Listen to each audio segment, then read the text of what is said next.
on schools and education.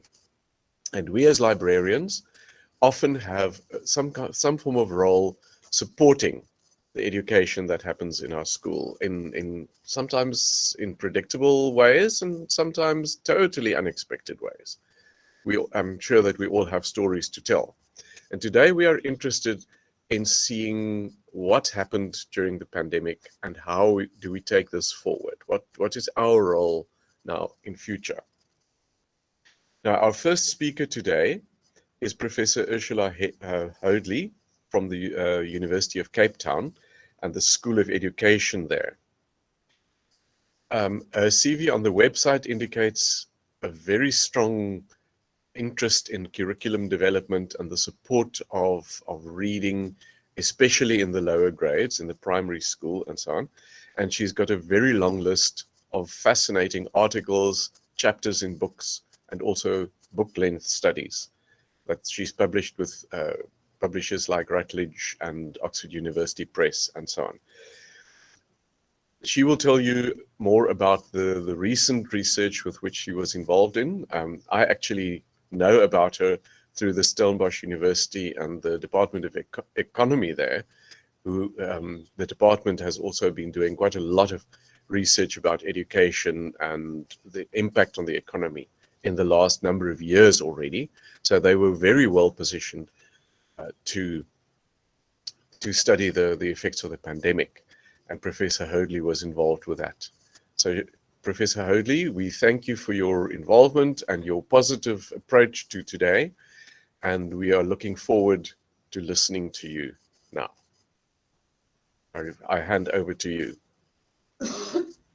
Thank you very much, Conrad, and hello everyone. It's very nice to. It's very. Okay, I'm going to mute my microphone and my camera so that you can speak easily. Okay, can you hear me? Perfectly, thank you. Oh, okay, cool. Okay, great. So I'm just going to try and share my.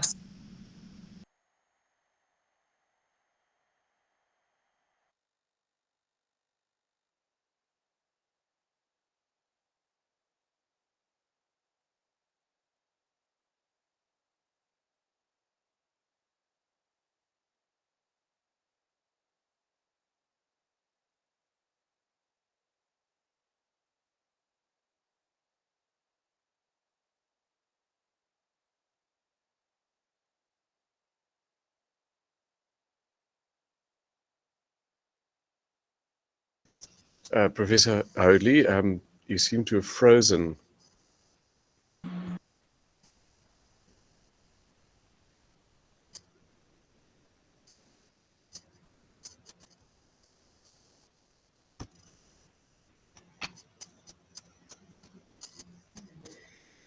But people, that is the joy of technology. You know, you test and you practice and then suddenly things go belly up.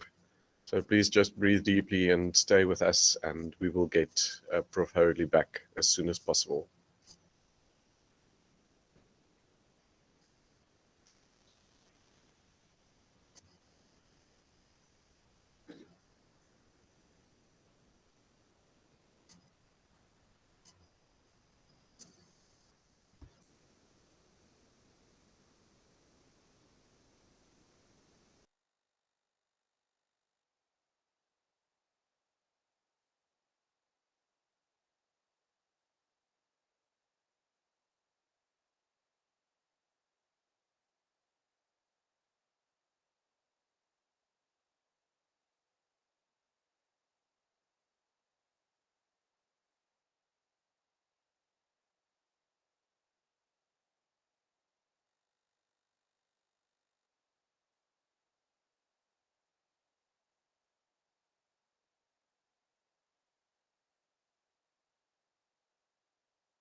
So people, I see that some people have just joined.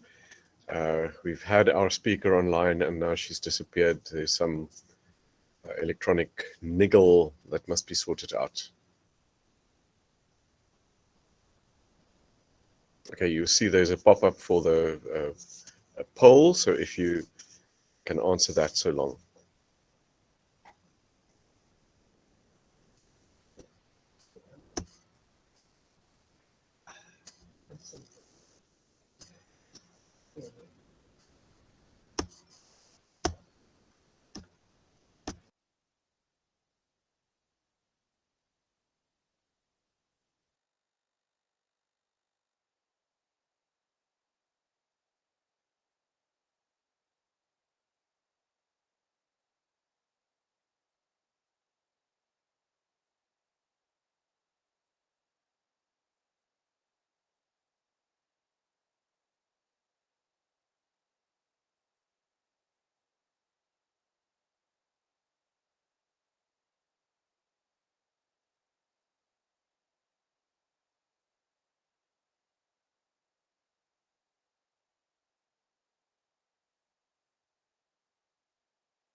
Hi everyone. Sorry, can you hear me?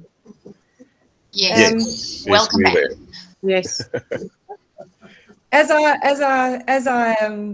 try to share my screen, we got load shedding. So I've run to my neighbors, and so I'm going to continue. So terribly sorry about that. I had no idea. I guess on a Saturday one doesn't really pay too much attention to these issues of load shedding, although I should have. So I really apologize for that. And now I'm going to Well, please thank your neighbor for accommodating you and us. yes, I will. Okay. So now I think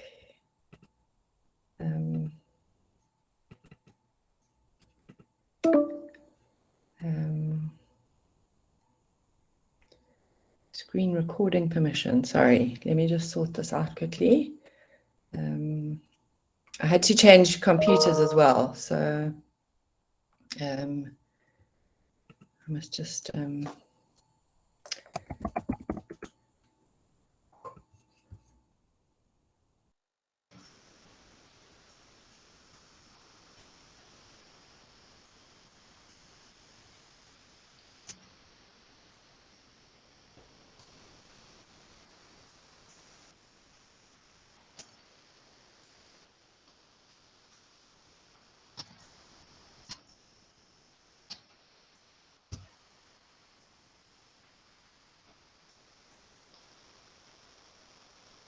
Your mic is on mute, Professor Hoadley.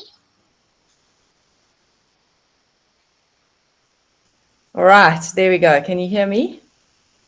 Yes, great. Okay, great. And can you see my presentation? You just want to put it into present mode because at the moment we can see all your slides down the side as well. So I will put it slideshow and then from beginning.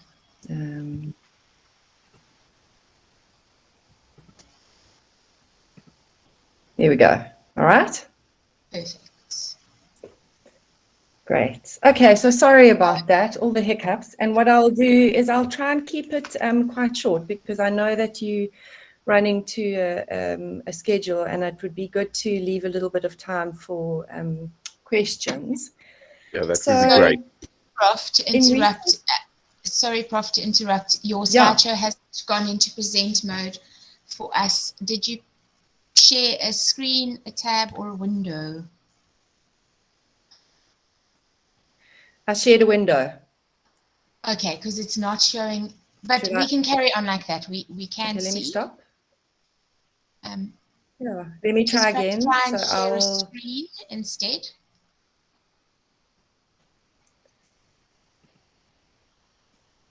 What does it look like now? Okay, back into and Not put good. it into present mode.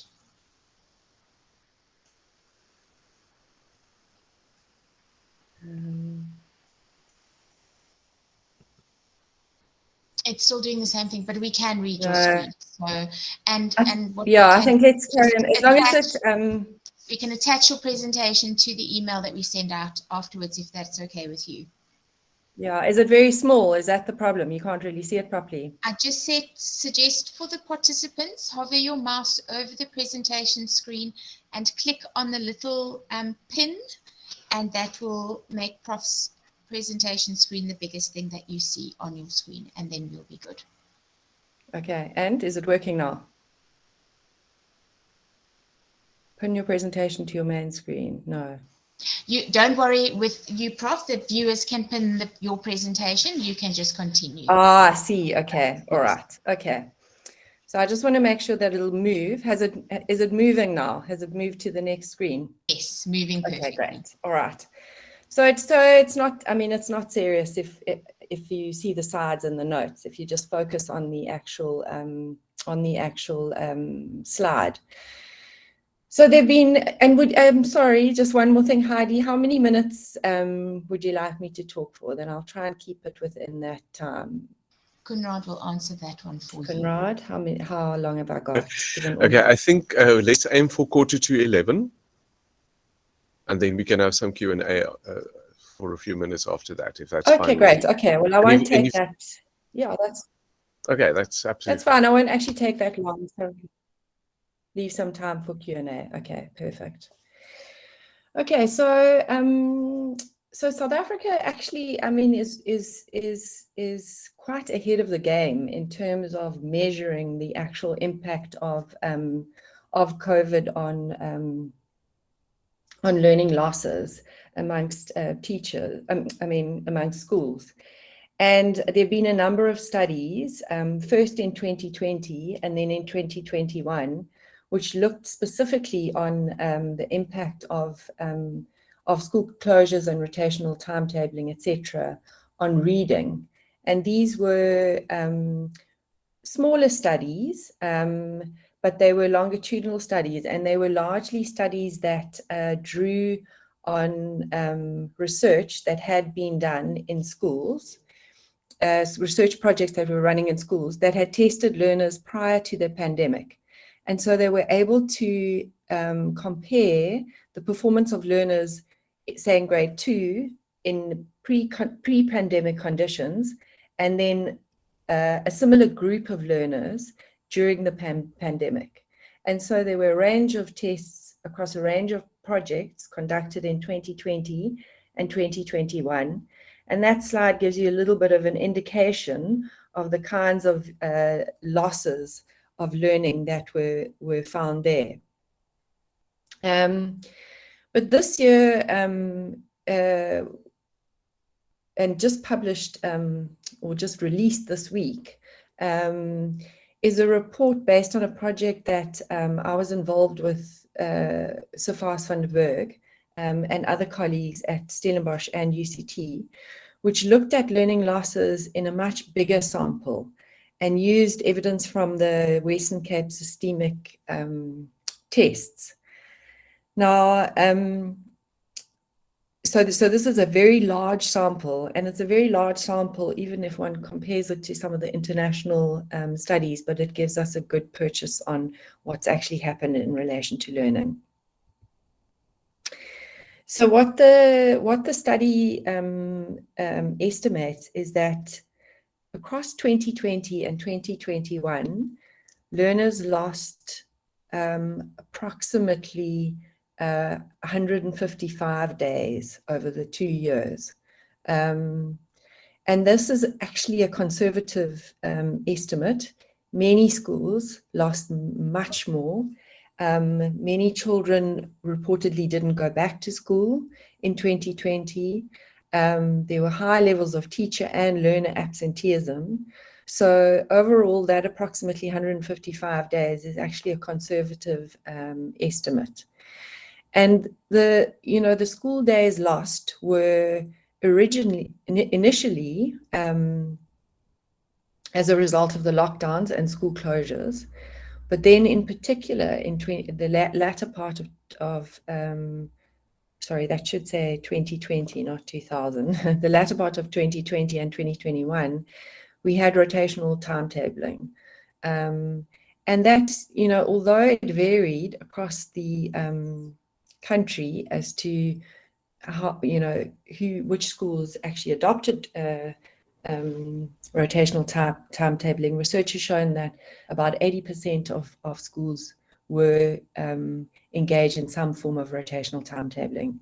And, you know, it varied considerably depending on where in the country the schools were and the size of classes. So during COVID last year, I mean, I did some research work in Limpopo, and there the classes were so big that classes were split into 3. And so learners were coming to school, groups of learners were coming to school every 3rd day.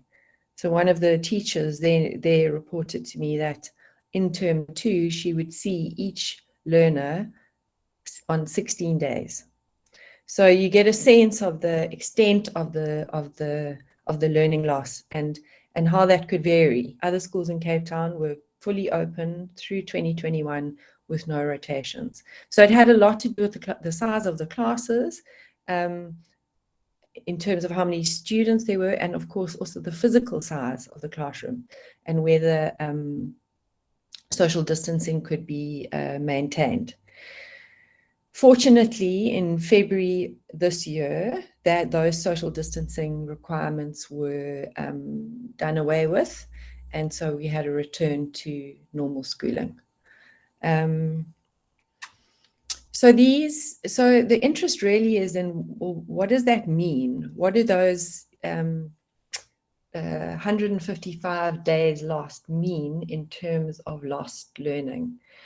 The one thing that we do know is that school days lost does not translate directly into days of learning loss. And that is because children forget. So losing school days means much larger, generally, losses of learning. So if you remember, in 2020, schools ended. Most schools actually closed in around November because there was another peak in that December, and the schools only went back on the 15th of February. So that would have been a 2.5 month break in schooling. Now, if you imagine a grade 2 student who's just begun to learn to read, those 2.5 months would mean that most of the learning that they had begun prior to the end of school would have been forgotten by the time they started schooling again. So days lost often means not the same amount of learning days lost, but a lot more. And there are various estimates that people use for this. The World Bank had a 1 to 1.5 day estimate. Some of our studies have shown sort of more of a 1 to 1.4 days of learning lost for every school day lost. So we were very keen to investigate these learning losses, and we used the Western Cape systemic tests. So these are tests that are written every year. They weren't written in 2020 because of the lockdowns, and they're written in maths and language by almost all of the schools in the Western Cape, so in grade 3, 6, and 9. And about 90,000 learners sit the test in each of those grades. So it's a very large sample of learners. The test is written at the grade 3 level in the language of learning and teaching in the school, so in Afrikaans, English, and isiXhosa. And so it's often that the test is written there in learners' home language. And then in grade 6 and 9, the language of learning and teaching, as you know, changes for schools who are serving mainly isiXhosa speaking children. That's in the Western Cape, and in the rest of the country for children who are learning in African languages in the foundation phase. So in our analysis, we refer to this as the also to English lot. And I'll tell you just now why it's of interest. So what we have in the sample is a large sample. It's a sample across different languages, and it's a sample across different quintiles. In other words, different levels of wealth of schools. So we've got different SES levels for learners. And so although it's a Western Cape study, the findings are relevant to schools and learners nationally, because it picks up on different languages and on different quintile levels. So our main question in the study was, how far has the 2021 cohort in a particular grade fallen behind the performance of the 2019 cohort in the same grade?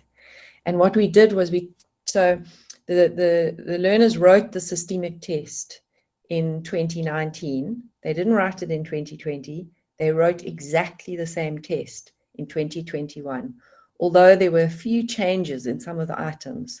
So we excluded those items and we included only items that were exactly the same. And we compared learner performance on those items. And the test basically comprises largely comprehension questions based on a fiction and a combination of fiction and non-fiction texts. And there are a few language questions, which we also excluded. So we excluded taught content, and we were really concerned with reading comprehension, vocabulary, and writing. So those were the areas that we were particularly interested in. So what the research showed, and some of you will have seen this research reported in the Business Day this week, is that overall and on average, what we find is that learners are about a year behind. So it differs by subject and it differs by grade level, but one can say overall that's the picture. But you can see that the learning losses are different at different levels. So I'm not going to speak much about maths because I know that wouldn't necessarily be a key interest of most of you here, but you can see that the learning losses were more severe in mathematics. And that's consonant with international findings. And it's probably got something to do with the fact that maths is a much more specialized subject and it requires formal instruction, whereas to some extent language aspects could potentially be picked up more informally, and in some cases through everyday reading as well. But you can also see that the losses were most severe at the grade 6 level, and you can see that the starting point of these learners was quite different at the different grades. So the grade 9s were performing better before COVID, and at the grade 3 level, the losses were off a very low starting base. So in general, the greatest declines were at the grade 6 level, and this was particularly in vocabulary. And one of the reasons that we think the declines were so great at this level is because this is after learners have transitioned from home language to English or Afrikaans as a language of learning and teaching. And this would really impact on learners who were making that transition because they wouldn't have been exposed to English or Afrikaans, and it's largely English, in 2 previous grades. So home language, the first 3 years, the transition to English, and that grade 4 would have been 2020 grade 5 would have been 2020 and grade 6 would have been 2021. So they would have missed out on 2 years of exposure to the language of the test as well. I hope that's clear. There was a greater decline in non-fiction at grade 3 level. And again, that's to be expected in that exposure to the vocabulary, especially around non-fiction or sort of factual topics and themes, would have been missing in those grade 3s in the 2 previous years. The greatest decline at the grade 3 and 6 levels was in the writing tasks, and writing, we know, has always been a curriculum area that's somewhat neglected. In the case of the curriculum changes, which I'll speak a little bit more about just now, writing was the one part of the curriculum that was trimmed. And of course, as we would expect in our schooling system, which is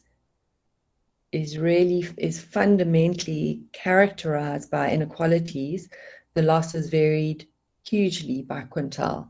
So you found that there were much greater losses in the lower quintiles, and in fact, in some of the upper quintiles, in Afrikaans schools, there were some gains on the test, and fewer losses in quintile 5 English medium schools. But for the lower quintiles, the poorer schools, the schools in poorer communities, the losses were much more severe.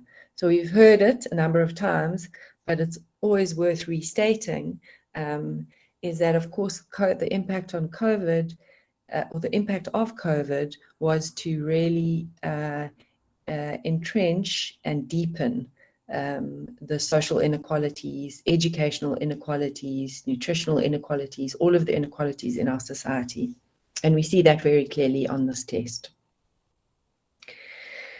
So just to give you a little bit of a flavor for those of you who are interested in looking a bit more closely at the report, this is the kind of level of detail that I won't go into for each of the different levels, but here we can see that the average score on the language test at grade 3 fell from 40% to 36%.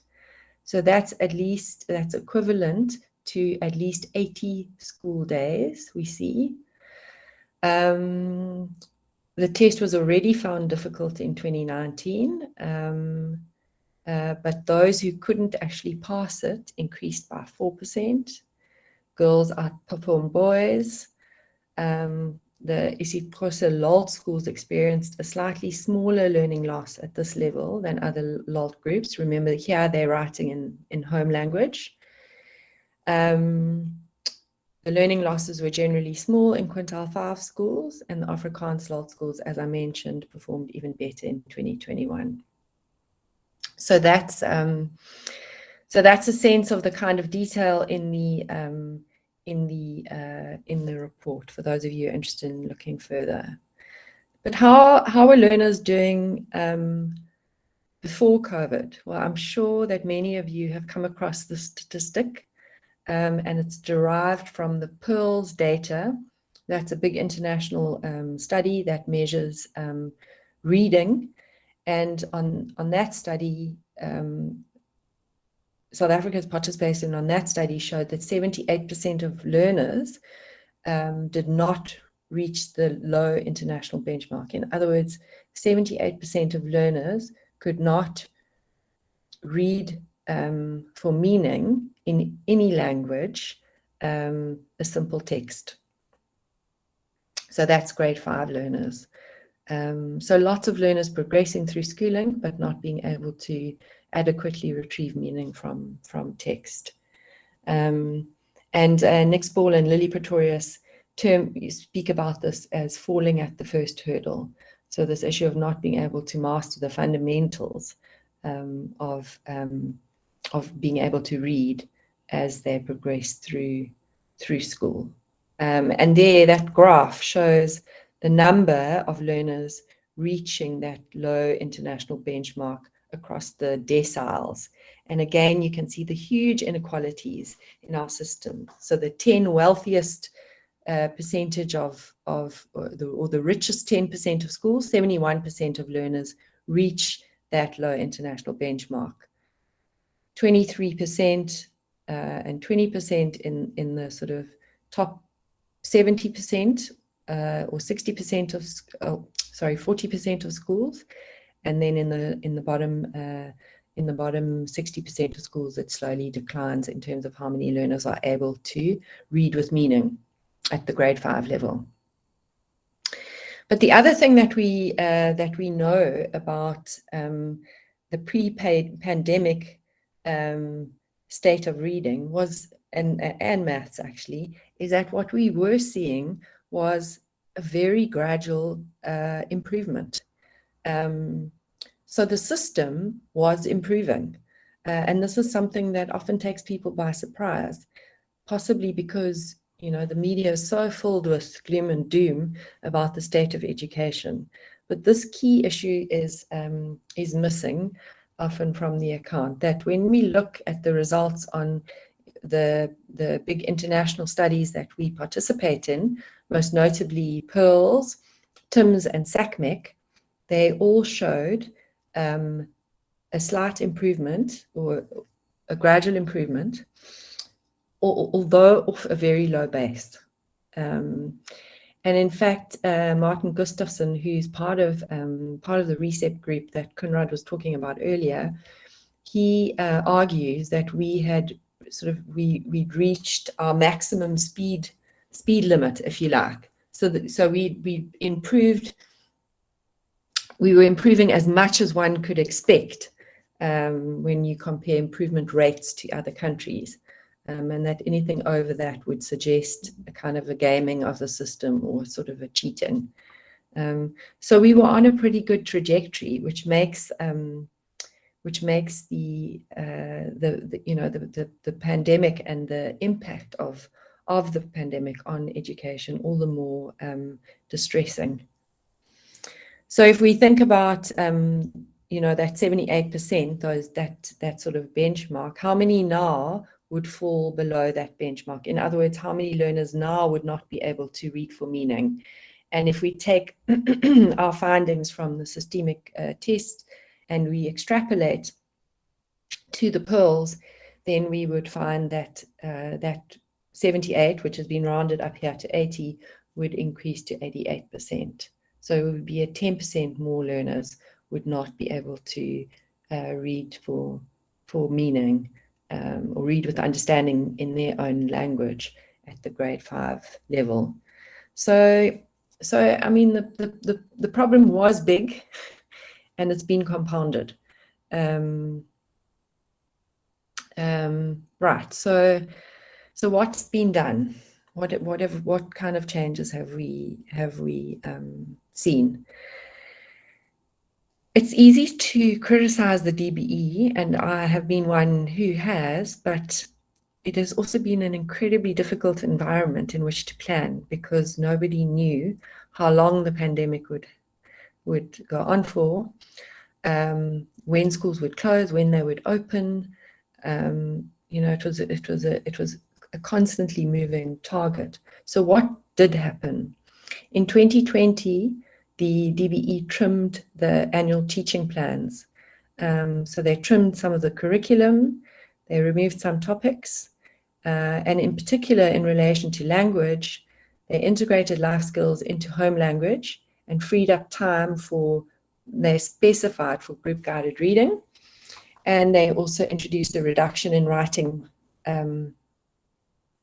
tasks. So they removed the creative writing task at the intermediate and senior phases. They also reduced the number of assessments. So I think you'll remember they removed the June exams. They shortened the exam period for matrics, and they gave a much greater weighting to school-based assessment. They then did further trimming later in that year, which they called the fundamentals, where they realized that different schools had been affected so differently that what they needed to indicate to schools was that they needed to focus on the fundamentals, the main concepts, and do what they can. So to have an annual teaching plan which required all schools to do exactly the same thing, which was in existence, no longer made sense in a system where you had some children attending school every day and other children attending school once a week or once every week and a half. In 2021, they introduced the recovery ATPs, which were also a form of trimming, but they allowed 3 weeks to cover up missed content from 2020, which was completely unrealistic. And they also assisted teachers to some extent with baseline assessments. In terms of catch-up strategies, there have been no national programs. There have been lots of local initiatives, particularly in the production of materials for children to take home, but they are very localized and patchy. There was a TV program aimed at matrics for a while, but was relatively ineffectual. And in fact, all the online and remote solutions that were offered were not accessible, research has shown, to 80% of learners. So online and remote solutions to this sort of crisis of learning that emerged from the pandemic was not an appropriate solution in our context. Currently, there's no budget allocation for catch-up programs. The only thing that we have in play is the trimmed curriculum, and that appears to be inadequate. And the other thing that is sort of in play, but not necessarily directed at instruction, are the education assistants. And there have been some suggestions. Well, I'll speak a little bit to that. So just to insert here, I see I'm out of time. Okay, so I won't say much, but just quickly to say what the international research literature says is that you've got to have accelerated learning. You've got to catch up time. You've got to find time for catch up, and you've got to act fast, because otherwise these learning losses compound. So we make a number of recommendations in our report, and I'll just go through them really quickly, and you could have a look at them there. But I think maybe the interest is in thinking about where would I guess the role of librarians and the library fit into this. So we make specific recommendations around more trimming, particularly trimming of other subjects in order to support more focus on these gateway subjects of maths and language. Targeting particular areas, especially reading and writing in the foundation phase, and the need to act very quickly in the early grades because these losses compound. And across all grades to focus on the development of vocabulary and writing, especially. So these were things that we found in the tests that were affected specifically. And then to help teachers with diagnostic assessment to try and figure out where their learners are and where the losses are. And then we make a suggestion that in this next phase, phase 3 of the Presidential Youth Initiative, the education assistants, that these assistants be used to engage with learners one-on-one, helping them to catch up, using the rainbow workbooks if necessary. And the other possibility is for them to run a kind of a literacy boost, which has been shown to be effective in other countries. 40 books, a book goes home each week with 4 questions for the learners to talk about with their parents, and that could be managed by an education assistant. Or indeed, something like this literacy boost is something that maybe ideally would be something that libraries could do. And then just to end, I think, libraries potentially have a massive role to play, because in good times, the exposure to books is minimal. But after the last 2 years, we know how many books are generally in homes and how those are used, and it's wholly inadequate. So the role of the librarians now in trying to mitigate those losses, exposing learners to books, to reading, opportunities to read, is absolutely urgent. Thanks very much. I hope you could all see that. Right, I hope Professor. you're all there still. So It's very much. unnerving, these online presentations. You never know if people are still there or they can hear you. Sorry, we just missed that because we switched the microphone off and then we couldn't hear you. Right. Oh, no, I was Thank you just so saying, much for so often when, okay. for bringing all your research together in such a concise way. And yes, it's rather frightening. I think we all have a sense of that is what has happened. But to see the statistics, yeah, it really makes one's heart pound a little harder, and not necessarily in a good way. Thank you for your statement towards the end that the libraries definitely have a strong role to play, and that is now one of the opportunities here that we have today, is to talk about what people are already doing, and if we can share some thoughts. So at the moment, I would like to offer opportunity for the people online to ask questions of Professor Hoadley. If you want to unmute your mic and just speak, that would be great. If you want to type into the chat block, that would be great too. Professor Hoadley, can you just speak for a moment? I can see whether we can hear you. Yeah. Yes. Can you hear me? Okay, we can. I've just unplugged our loudspeakers to make sure that there isn't too much duplication of sounds and things. Okay, right. Is there anybody on our meet who would like to ask a question or make a comment of what Professor Hoadley said, or what your experiences in your schools and circumstances are?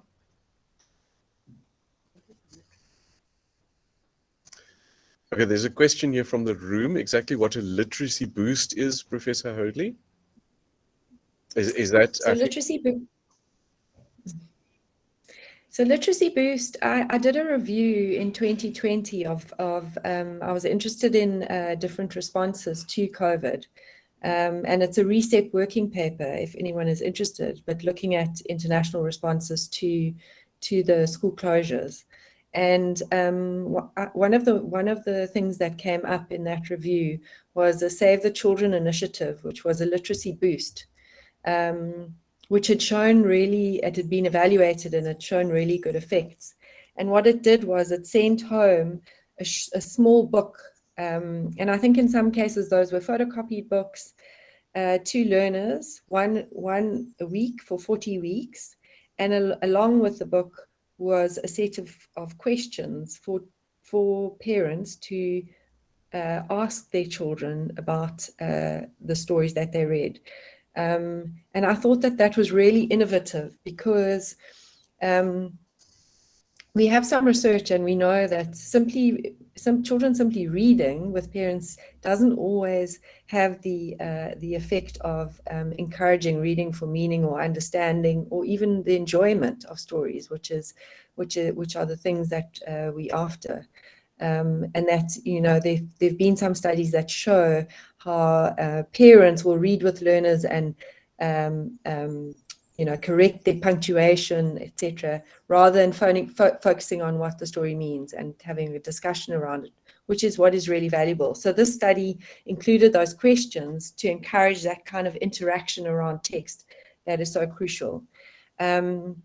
So I just thought that it was a really good intervention because it's simple. I think it had some incentives for learners to actually read the books. I can't remember, but a very simple intervention which showed remarkable effects. And that is a way of extending instructional time into the home. So it's very difficult to extend a school day. I mean, it's riven with problems, not least of all teacher workload, but then there are union issues and all kinds of things. So we've got to find innovative ways of extending school time, instructional time, without extending the school day. And extending instructional time into the home is one of those.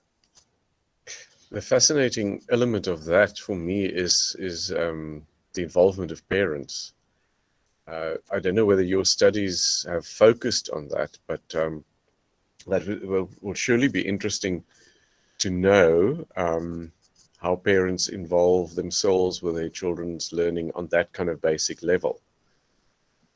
My mother used to be a pre-primary school teacher, and usually when somebody has a new baby, she would ask, "Are you reading them stories yet? The baby's 3 months old. Are you reading the baby stories yet?" And they would say no, and she would say, "You're 3 months behind." And yeah, absolutely. for some people yeah. that sounds logical, but for other people it's also not the approach.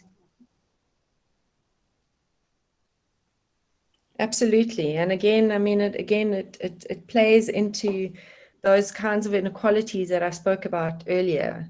There's a figure from David Rose who shows that middle-class kids, by the time they arrive at school, they've had 1,000 hours of joint book reading with parents. So, they are positioned to start reading in such a different way to learners who come to school without having been exposed to books at all. And that is the majority of our learners. But the one thing about COVID that has emerged, and it's much more anecdotal, there's no hard research evidence of it, but you hear it a lot, is that parents actually across the socioeconomic levels became a lot more engaged with their children's learning than they had before. So they interacted with the school on a level that was unprecedented. Even if it meant going to collect workbooks, and there were various attempts by most schools to send work home. So I think that is something that we can potentially build on. Parents are more in touch, I think, with their children's schools and their children's learning, ironically, although there was so little going on, than they ever have been. Okay, so spinning off from that, with our image of being back on track doesn't mean that the parents can now disengage. We must encourage them to carry on. I don't know, some of the people on this call might know the book by the French author Daniel Pennock that was translated as The Rights of the Reader. And the English translation is beautifully illustrated by Quentin Blake. And one of the things that struck me from that is that many parents, once their children can read on their own, they stop reading with the children. And I wonder whether, especially, and also perhaps, in higher levels where there are more devices and things like that, parents can also, just leave the children to get on with it instead of having that interaction. I hope that can be encouraged to maintain at a high level. Absolutely. And I think something like that literacy boost it's simple, and it's clear to parents what's required of them, and it's not terribly demanding. But I think a focus, particularly on the early grades, but across the grades and on the, learners who've transitioned to a different language of instruction, it's absolutely crucial to try and support the development of reading there, because if that's not mastered, then really, the rest of schooling is compromised. Yeah, that is so true, and something that you also said is, the compounding of the learning backlog. If it's not caught up early, it just increases, and we sit with matrics that we have to spoon feed and kind of put on crutches through the matric exams and so on. And then obviously then it has a knock-on effect on universities and the successes there and so on. I see Christine Moritz saying in the chat, perhaps if too much time goes by and nothing is done now, we will lose that golden opportunity to make use of this greater parental involvement. So I would think that one of the things that we as librarians can take up is to communicate through whatever communication channels they might be between the school and the parents, newsletters or email, or whatever is possible, to make suggestions and to involve to encourage their involvement with the reading. Obviously, joined with the language teachers, one can advertise books that parents can come and take out to the school, children take home for the parents to read with them, or things like that. I don't know. Yeah, but just to market that element the whole time. I think the marketing of school libraries and school book collections should almost have a new frenetic intensity, I would almost want to say, making the parents aware of what is available so that they can use it to support their engagement with their children. Yeah, absolutely. Absolutely. And I think it is a golden opportunity. And I think it is important to harness the moment. And I think it's one thing that, is a little bit disappointing. And that's why I'm glad that, the results of this research are devastating. But on the other hand, I'm glad that it's got out there, because I don't think that there is a sense of urgency. And the point is that these learners are progressing. And we've got, because the assessment requirements were relaxed, we've got kids moving through the system who are not ready. That we've got a lot more grade 11s this year and grade 12s this year than we would in normal years, because they're moving through the system and they're moving through with backlogs. And so this urgency really needs to be grasped for a lot more concerted action. Yeah, we can't really afford another borderline lost generation of any sorts. Okay. Yeah, look, it is difficult to predict.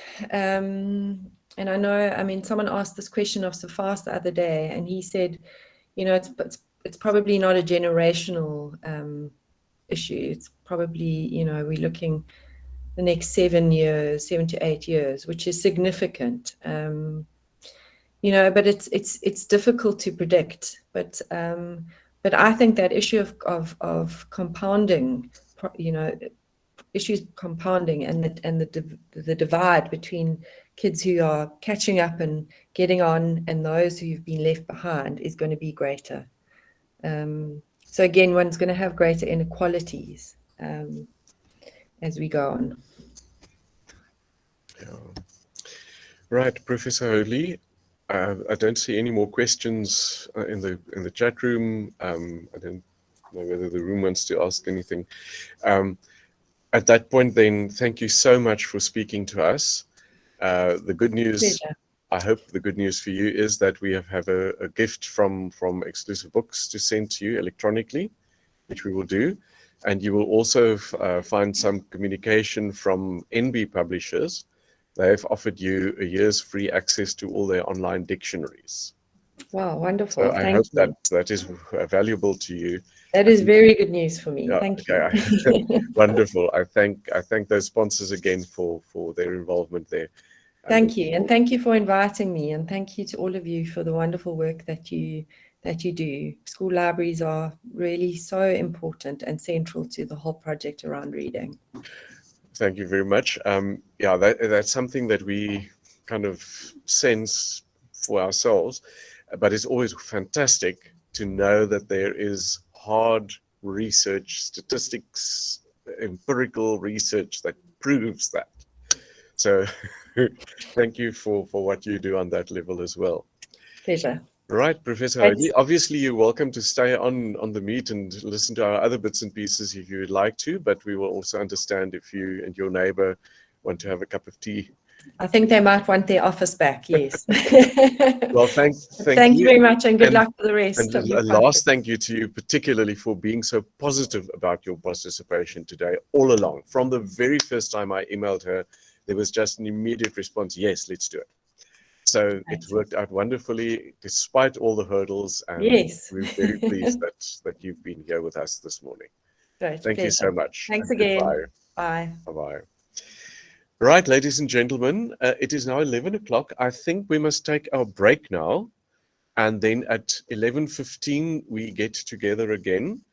And then Christopher Lloyd Good morning, and thank you. There is Christopher. Good morning. We're just ready to take our break.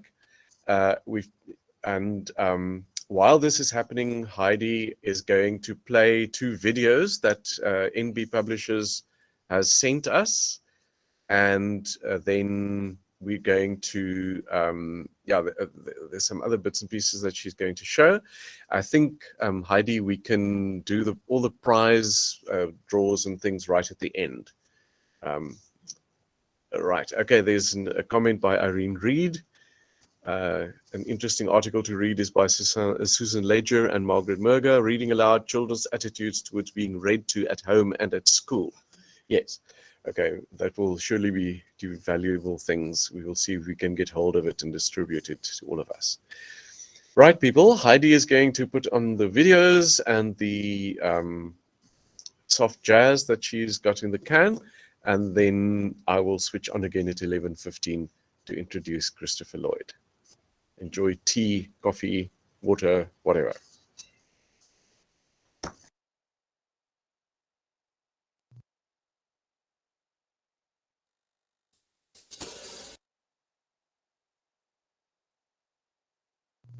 Good morning, and thank you for NB Publishers to recommend some youth novels in English and Afrikaans for your libraries. Have a look at all these titles. You will also see some extra information on the slides following, where some of these novels have teachers' guides or reading guides available free from our website that the teachers can use in the classroom as prescribed novels. The title Donkerweb Skooluitgawe by Fanie Viljoen is the new prescribed novel for the IEB Afrikaans First Additional Languages Grade 12 as from 2023. This is a sequel to the popular book Onderwêreld by Fanie Viljoen. Greg Owen, former head boy at Lawson College and hacker of note, is a first-year student at Maties. His life of privilege fell apart in its matric year when his father, along with Lawson's rector Doc Pinaar, were revealed as the masterminds behind Project Nursery Rhyme. But the baker is still at large. Greg won't rest until he's behind bars too. But if you want revenge, be prepared to take 2 graves. This is a shortened school edition of the best-selling follow-up to Onderwêreld. The Sanlam Youth Literature Gold winner for 2021, The Swim Team by Catherine Jarvis. When 16-year-old Kitiwe is given a swimming scholarship to a Johannesburg private school, she bumps up against Farah, the swimming captain. As a poor girl, Kitiwe is already struggling to fit in, but Farah sets out to make her life unbearable. When the 2 girls clash over Aiden, Farah's ex-boyfriend, Farah's become even more unhinged. The constant bullying is starting to seriously affect Kitiwe. But when she tries to defend herself, things turn even out for worse. Anderkant die Blou by Zelda Besuidenhout tells the story of Linka and Desi's Kalpai holiday as the best ever. At the hotel, they meet Dan Roy, waiter for the holidays. When he invites them on a sightseeing trip, they meet his friends and his beloved Uncle Cass, and a different view of Kalpai, as the locals see it, starts to unfold. Then a tragedy at sea turns Dan Roy and his mom's life inside out. As Uncle Cass liked to say, you need only 3 things to be happy. Someone to say, I love you, someone to keep you occupied, and something to look forward to. Luntu Masisa Tells the Truth by Penny Lorimer is a Silver Award winner for the Sanlam 2021 Youth Literature Competition. The story takes the form of a series of emails written by Luntu Masisa to his grade 11 English and history teacher, Mr. Barley, to fulfill a school holiday assignment. Over the course of these emails, the reader hears a story of a particularly challenging year in Luntu's life. Brilliantly through Luntu's words, we also access the life lessons passed on by a remarkable teacher whose wisdom pulls Luntu back from the brink. A new series about the 13-year-old Mika Maas and her best friend Fenian is set on a wildlife rescue on the banks of the Limpopo. Mika hardly has time to miss her mum as she navigates growing up amongst the animals. Her dad's daily vet emergencies and the quirky grandfather's wisdom. And at least there has always been Finn, the brother she chose, the two of them riding to school on their donkey backs since grade 1.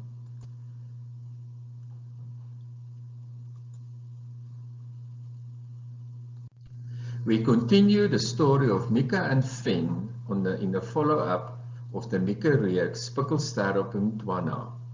Mika's life is disrupted by the arrival of Sassa Duisel, Miss Echo Warrior Limpopo finalist and a guest of the school and Mtwana's wildlife rescue. Finn, along with every other boy in the school, has fallen for the beauty queen. But Mika uncovers a dark secret Sasha carries with her. There could just be a showdown between Miss Echo Warrior and Miss Bossy Pants Giraffe. How will this year of transition end? Another very popular book by Christine Neeser is Pink is nie vir sissies nie. Nikki is mad about mountain biking. She loves to see the look on boys' faces when she passes them on the downhills. A dream of winning the nationals comes crashing down when she is knocked off her bike and hurt badly by 2 thieves. Nikki and her friends try to piece together the events, and what they find is a test for their own values and their faith in humanity. Please Like What You See and Other Stories is a brand new anthology featuring original stories written by popular and debut authors for this collection aimed at English home language learners in the senior phase, especially and additional for the supplementary class reading. The stories vary in narrative structure, setting, theme, and voice, and arranged according to these literary features. Capsulined and educational material complements a collection and includes all reading process questions. Die Vlerke van Halekokers by Cecilia Stein is a perfect youth novel for grade 10 and upwards. The accident had ripped Kylie's world apart. Not only has she lost a left hand, but her younger sister, Lika, is gone forever. And Kylie is the one keeping her mother's secret. An unplanned road trip with the eccentric grandfather and his handsome young assistant provides a perfect escape. Maybe this is a chance to do something for Lika, to tick off a few things on her sister's bucket list. Photobomb somebody famous, learn to surf, make a difference, plant a tree, kiss a guy. It's a holiday Kylie will never forget. A journey back to herself, to being whole again. But also a journey through all the things this crazy life can throw at us. Grief, loss, beauty, love. Jungle Joss by Constant van Graan consists of 3 titles. In the first title, Die Goue Kalbas, we learn about Joss who lived with his aunt after his mom's sudden disappearance. When the stranger tries to abduct him from the farm, he is saved by the housekeeper, who tells him that he is in danger and must flee to the Kalambula Valley. He must find a wise man in Gandu in his cave. Joss meets Jerry, a girl who knows her way around the valley. And Gandu tells him to search for a golden calabash, but Joss has to undertake this journey alone. When the calabash is opened, Joss gets the surprise of his life. And there's also a very interactive website, the Jungle Joss website from Constant van Graan, where learners can do a personality test and even look and listen at the Jungle Joss theme song. The second and the third title in the Jungle Joss series is Die Kruiger van Abemonja and Die Waters van Wafu, where Joss continues his journey. Crossing the River by the famous and well-known author Fred Khumalo is due for publication in August 2022. Nosizwe and her mother, sister and aunt escape a group of rebels that have captured them to be sold into slavery.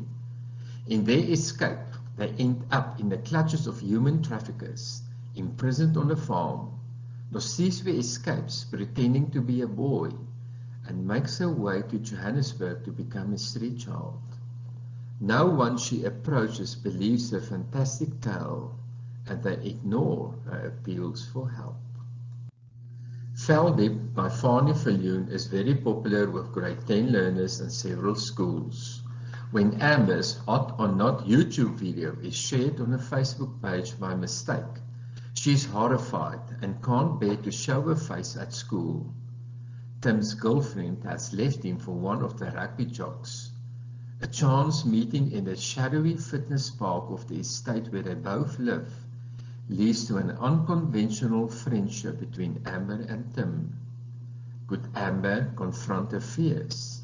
And will Tim see her true beauty? Snitch by the well-known author Edith Baldwin tells the story of the 13-year-old Ben Smith attending St. Davis, where rugby is a compulsory sport. After the annual derby against Voortrekker, in which a St. Davis player is severely injured and rushed to hospital, Ben inadvertently catches a glimpse of a bottle labeled methyltestosterone in a player's top bag. But when he is told, it's just vitamins, okay, by another team member, he remembers some reference from the team's Facebook pages and realizes that this is still steroids. What follows turned Ben's life upside down, and is also the follow and the sequel, Snitch 2, available. You are all welcome to email me at henk.viljoen@nb.co.za should you have any inquiries about any of the titles mentioned or any other titles. Looking forward to hear from you.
Right, people, it is 11:15. I hope everybody is back in front of their computers. I hope so. I still see 34 people there. Okay, Irene Reed has put on some more information about Dr. Murga and also some links. We will try and record that and also make sure that it's sent out afterwards again so that people can follow that up. Right, it is a great pleasure now for me to introduce Christopher Lloyd as our next speaker. He is an internationally known author, especially of non-fiction books, history, and other matters. These were recent publication about climate change, especially for younger readers, primary school readers, I would say. Although the little bit that I could see on the internet, it seems like enormous fun. So I'll definitely indulge. And he's in the country. He was at the Franschhoek Literary Festival. He's in Joburg at the moment, and at 12 o'clock he is actually taking part at a book festival at a school there. So he very kindly squeezes us in his program this morning, and we thank him very much. Exclusive Books has also given us a gift to give to him, and I hope that he's been able to use it well, and that it won't tip the scales to the negative side for him when he has to go back to the UK. Mr. Lloyd, thank you so much for being with us today. And thank you. Please, we're going to listen to you with great enjoyment. Well, thank you very, very much, Conrad. And I'm hoping everybody can hear me okay. Yes, we can hear you. We can hear you. Any thumbs up, or anybody want to write in the chat box? Everything's good. It's a great honor and a privilege for me to speak to kindred spirits, librarians. As Conrad said, I'm a non-fiction author. I come from the UK, and I've been writing books, I suppose, for about 15 years now. And I'm going to talk for about 30 minutes or so. I hope that's okay. And then that should leave a few minutes for some questions, because I'm hoping you'll have some questions, and I can help out in the last few minutes of the talk. So I do have some slides. So I'm going to click on my presentation screen, and I'm hoping I'm going to click on the right buttons. And you might see the little title of my talk here, which is called The 5 Wows Developing a Lifelong Love of Learning. Perhaps, Conrad, can you confirm that you can see the screen okay? I can see the screen okay. Thank you. Fantastic. Great. So really, I want to take you on a slightly personal kind of story to start with, which is to do with an experience my wife and I had that kind of has defined and shaped my whole writing career ever since. And I'm sure I wouldn't be speaking to you were it not for this incident, nor would I be here in South Africa at these festivals. And I have the real pleasure to visit lots of places, or I certainly did before COVID, all over the world, which is, you know, terrifically exciting. But this festival in Franschhoek and Kingsmead was delayed from 2020, and now they've revived them, and it's just wonderful to be back out again, speaking to people and having live audiences in schools and at festivals and so on. So this little incident occurred when my eldest daughter, Matilda, reached the age of 8.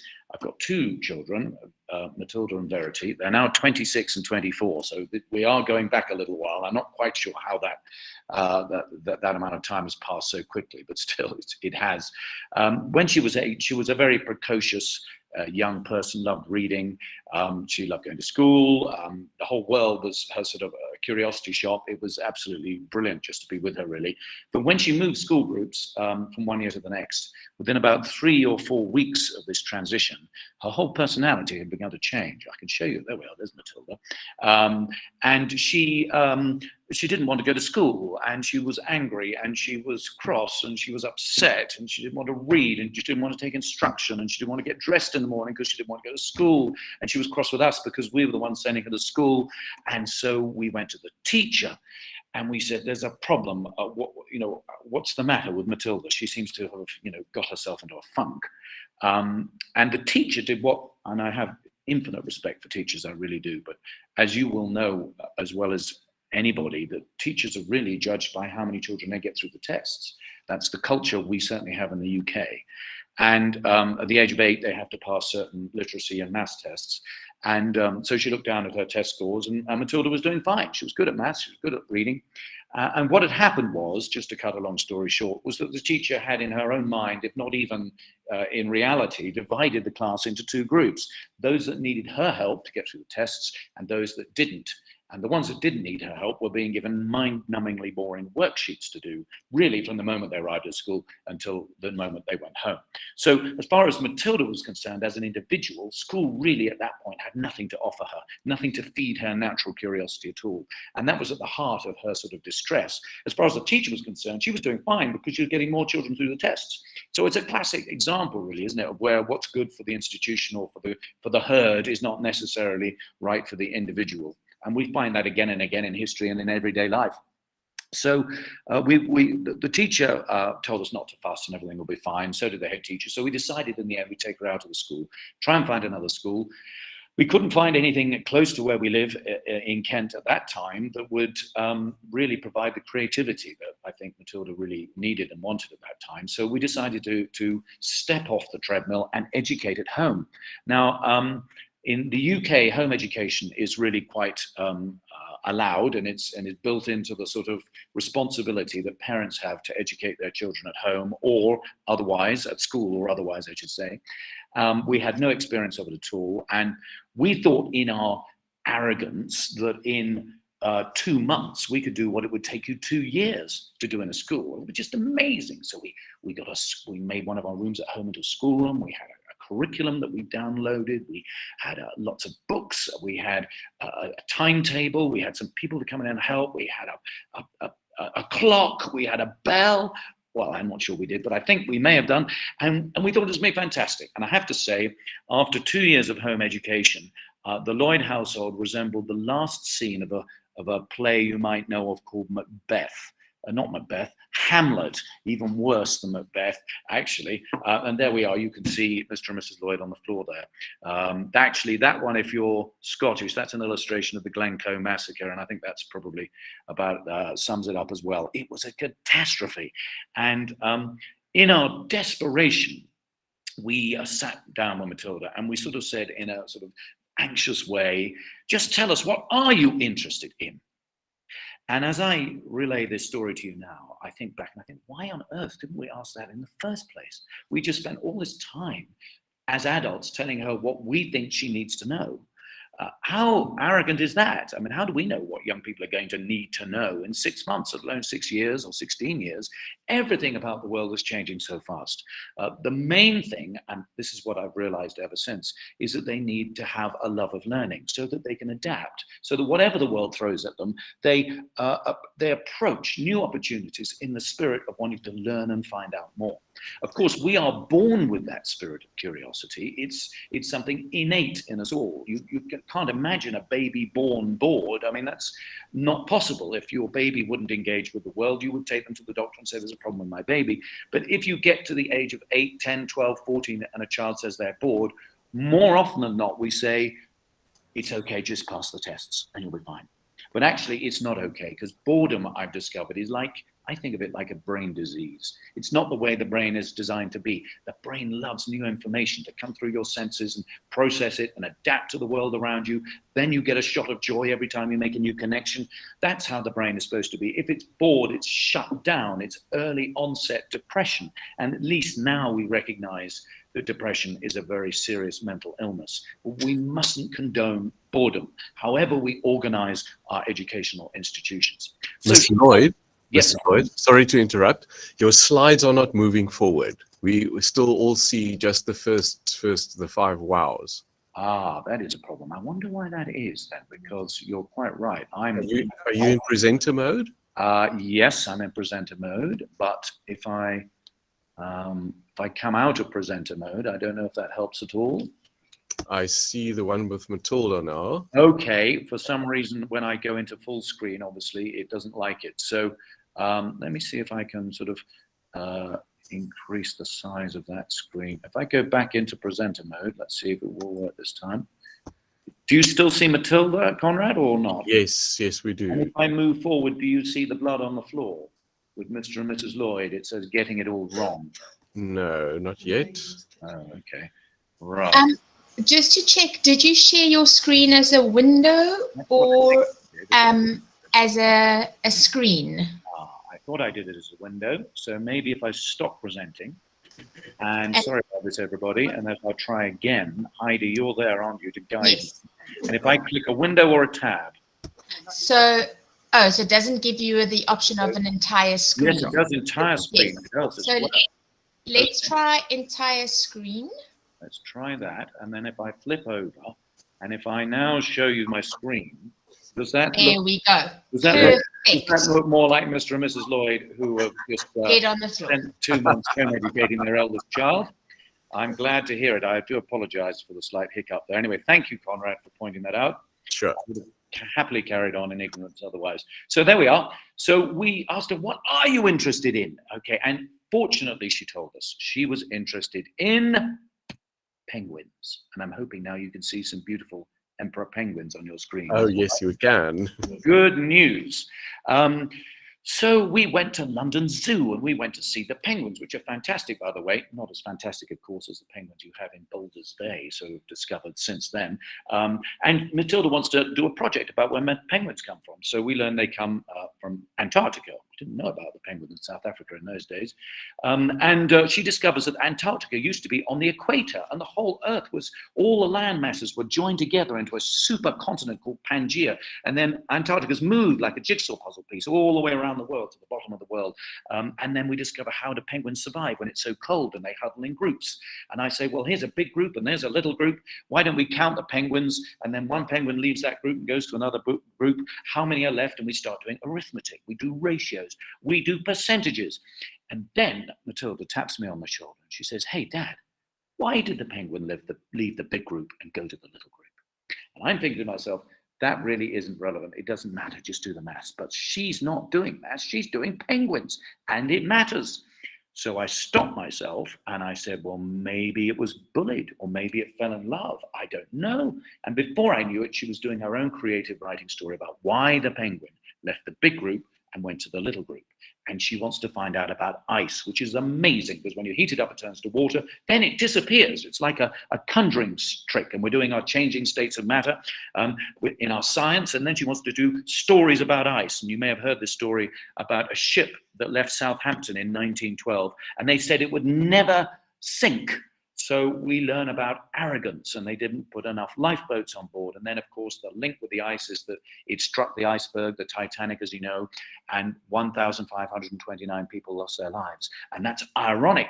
And we talk about irony. And then she wants to write poems about penguins and dance like a penguin, and all the skills you might want your young child to be able to improve their life skills, I discovered can be learned through penguins.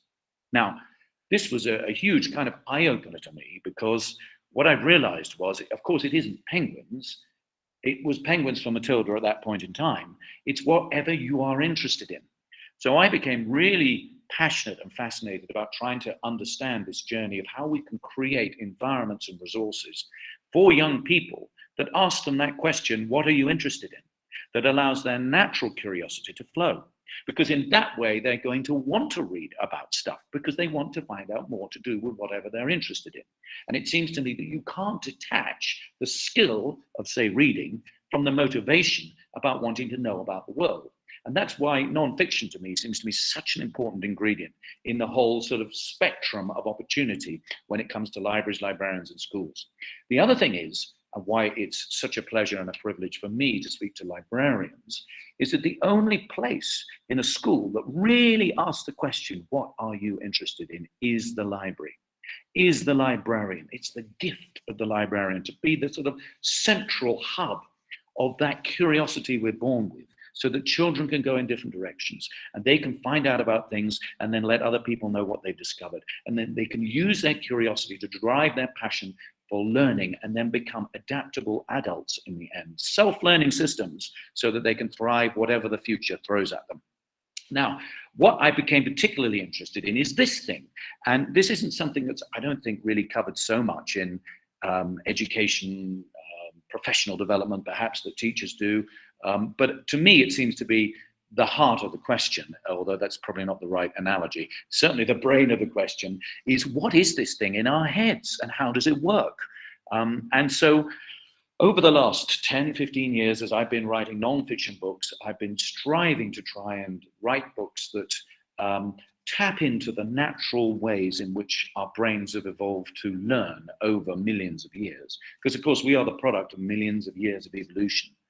We're not just humans, you know, we've come through an evolutionary line all the way from sort of, you know, flatworms in the sea 500 million years ago to you know, the first fish, to the first fish that came onto the land, through amphibians, through reptiles, through mammals. You know, there are traits of all these things in our genetics. And I think these things can be really fundamental to understanding how we can engage and motivate ourselves and our brains to maximize their potential.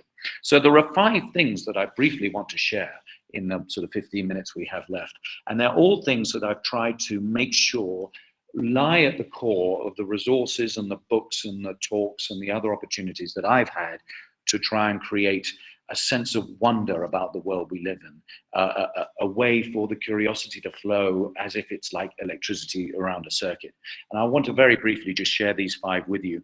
And it's all based around the reward system that our brains have inherently, that is the product of all these millions of years of evolution. This little drawing here is actually of Caldi. I don't know if you know the story of Caldi, the story of the goat herder who was in Ethiopia, who saw his goats leaping around with joy, and he realized that the reason they were so joyful is because they'd been munching these red berries. So he thought, well, I'll have a go. And he had some munch these red berries, and he started leaping around with joy.